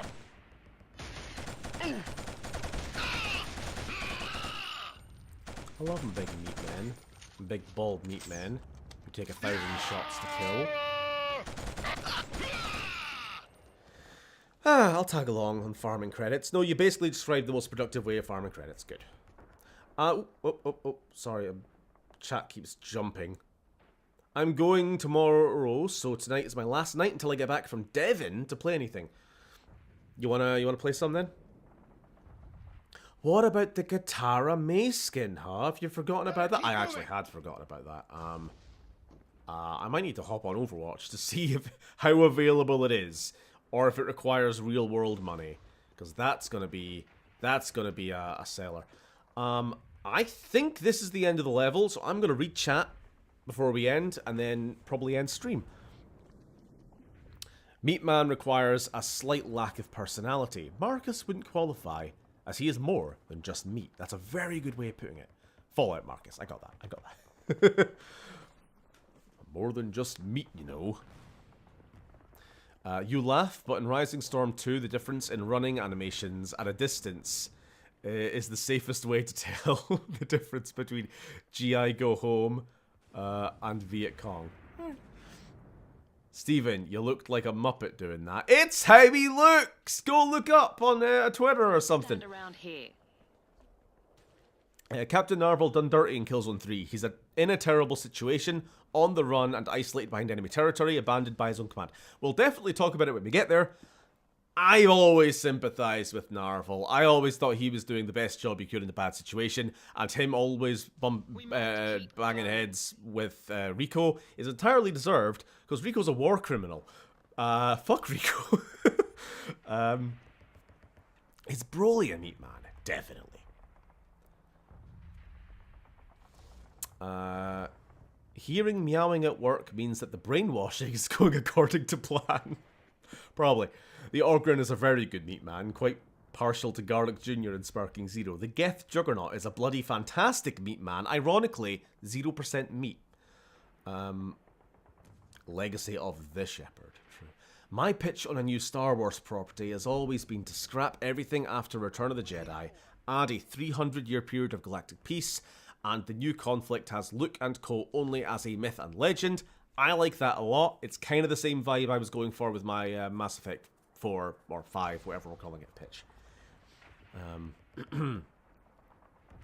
Grunt will be as Rex is, battle-hardened and experienced, and a full-time dad. I mean, Crow could live for like 1,000 years.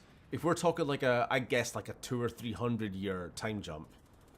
Then again, Rex has got a head start in growing up. So I don't know how old he would be. I don't know how biologically old he would be, but I imagine him being like full formed head plate rather than like the partially formed little nubs on his head. He'd be great. I want to see him. On Joe Rogan, I only watch his Bigfoot and archaeology conspiracy guests because that's one of my guilty pleasures. Fair enough. Joe is generally just a dude bro who gets rich off controversy. I just don't think he's... Whatever sincerity he may have once had, he just doesn't fucking have it. Because, like, I don't know if anyone watches Kyle Kalinske, but he's always been, like, a defender of Joe. He's been on Joe Rogan a bunch of times, but he, as he pointed out recently, he has gone on multiple times, like, walked him through policies, like why universal healthcare is a good thing, and Joe will say that he completely gets it and will be like, I'm completely on board with you. And then next week, Ben Shapiro will be on, say the complete opposite thing, and Joe will be like, yes, you're right, Ben. So, and then, of course, when it all comes down to it, there's money involved. He's not independent media. None of these fuckers are independent media, because they're all bought. Money is on the right, at least. Your lefty, your progressive, like, YouTubers, they're not making money. They're not getting fucking sponsorship. They're getting sponsorships from, like, mattress companies or, you know, shaving companies and shit like this.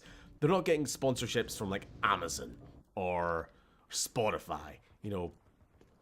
So the money's on the right wing, which means it's going to shift their opinions. So whatever the hell Joe's opinion was 10 years ago, or 6 years ago when he was like a Bernie bro, he's just a right-winger now.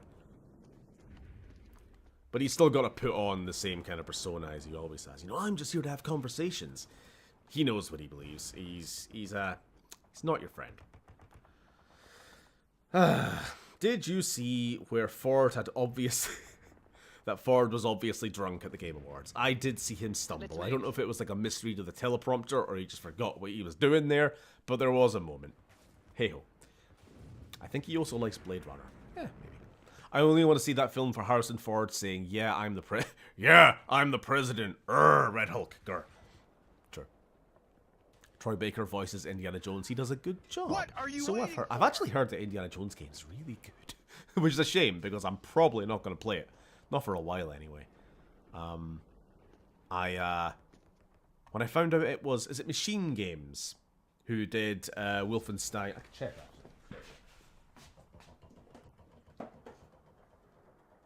Yeah, Machine Games who did Wolfenstein, The New Order, and The New Colossus. Really good games. I actually kind of want to stream them sometime. We can talk about more completely apolitical subjects. Another game where we're shooting Nazis. Yeah, when I found out it was made by the same people as them, I was a lot more interested in the Indiana Jones game. But I've been spending too much money on games and Star Wars and Fallout miniatures lately, so I'm not going to buy anything new for a while. That fifth indie film only happened because Ford wanted it. Spielberg and Lucas had long checked out. I like Dial of Destiny best when it wasn't doing indie stuff, weirdly. Never actually watched it. I like the indie movies, Made it just in time. Colonel Hacker's being held in the building across that bridge. Oh, we're not done yet. My mistake. We're close though. We got a little bit more to do. That's the door. Sorry, that's the door we're trying to get to.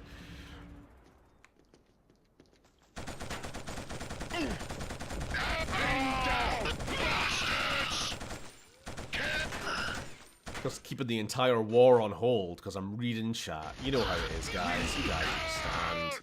Taking fire. I say shooting them. Attack! Now I'm pretty sure I can just run through the door and trigger a cutscene. I don't actually have to kill all these guys. Rex got to be pushing 1,000 years. Rex is about, I don't know. He's not like the oldest Krogan ever, but he's up there. He's like, I'd say 800. I don't know if there's like a canonical age for him. Okay, let's just conclude. I'm the spy. Make sure he's okay. Oh, God. He's bald. Motherfucking filthy little piece of shit! He's a Helghast. Was a Helghast. Hold it! Pinchi Hoto. Rico, door cover! Fuck you. You bald fuck.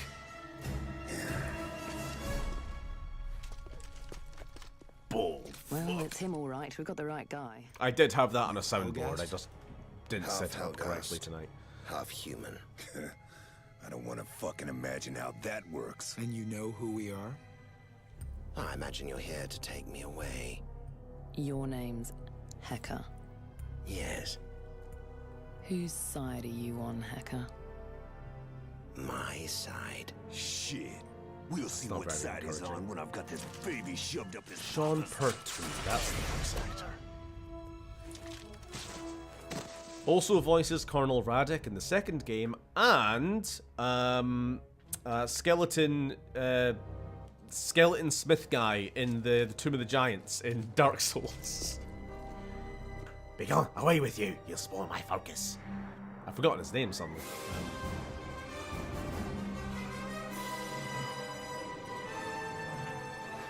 Sir, General Vaughton has been found. He's on his way up with the security key as we... Vamos! That's the one. Well, that's something. Have everything prepared for his arrival. Okay, so the General Vaughton is on his way to join other General Adams up on the Stay space close to station. him. Try to Together, figure him out. with their keys, seems to they be can combine their power Get and over it, reactivate Jan. the Yeah. defenses. And I'm sure it's all going to work out fine. Surely once we have the orbital defenses to prevent further Helghast reinforcements, this war will be over soon. As long as there's no traitors in our midst. Surely not. So yeah, we have unlocked our fourth and final party member, squad member, whatever, Colonel Haka, a half Helghast, and an all-round good guy. He's fine. He's got eyebrows. He can't be that bad. I hear Sean Pertwee, and I expect that Helghast to start talking about cooking recipes. All right, I've not heard this. Has he done a cookbook? I don't want to imagine how that works. Sex, Rico, obviously. I don't want to imagine sex between a bald person and a non-bald person. Ooh, disgusting. I'm incredibly racist. Anyway, I do think he was a voice in Primal as well. He wasn't the Gargoyle. I don't think. He doesn't sound like that. Let's see. Sean Pertwee behind the voice actors. Let's see what we got. Colonel Radek, famed Helghast character from the hit game PlayStation All-Stars Battle Royale on the PS3, which I happen to have a copy of. Somebody from Fable 3, don't know. Radek, KILLZONE 2, Haka, KILLZONE 1. The robot chicken video. Oh, this is incomplete. Come on, there's more than this. Where's Vamoose?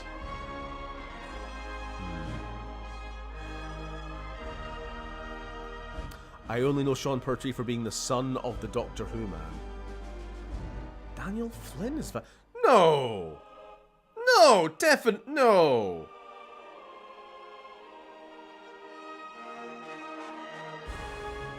Impossible! Have I been living a lie?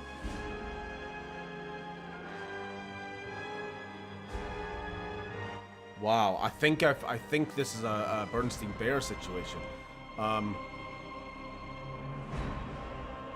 Impossible. Oh well. I think he narrates Great British Menu or something. He was the son of the king in the first one.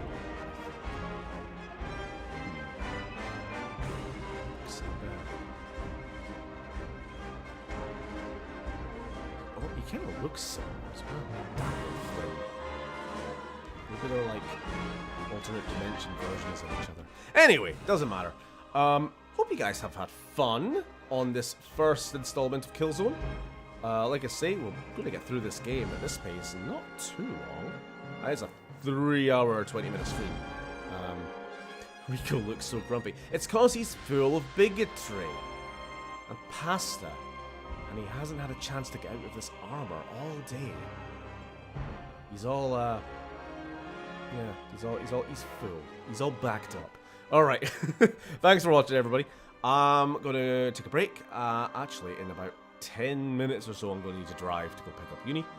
And then I'll be on for a little bit of Helldivers, if you want, Lily. And possibly... maybe need to get you on the server to Hans, just for convenience sake, for like getting in voice chat with each other. Or Overwatch, dang it. I don't know. We'll see what Democracy says, what we're playing tonight. Okay. Good night, everybody. See you tomorrow for some more Prey, and in 2 weeks' time for more of this. Bye-bye.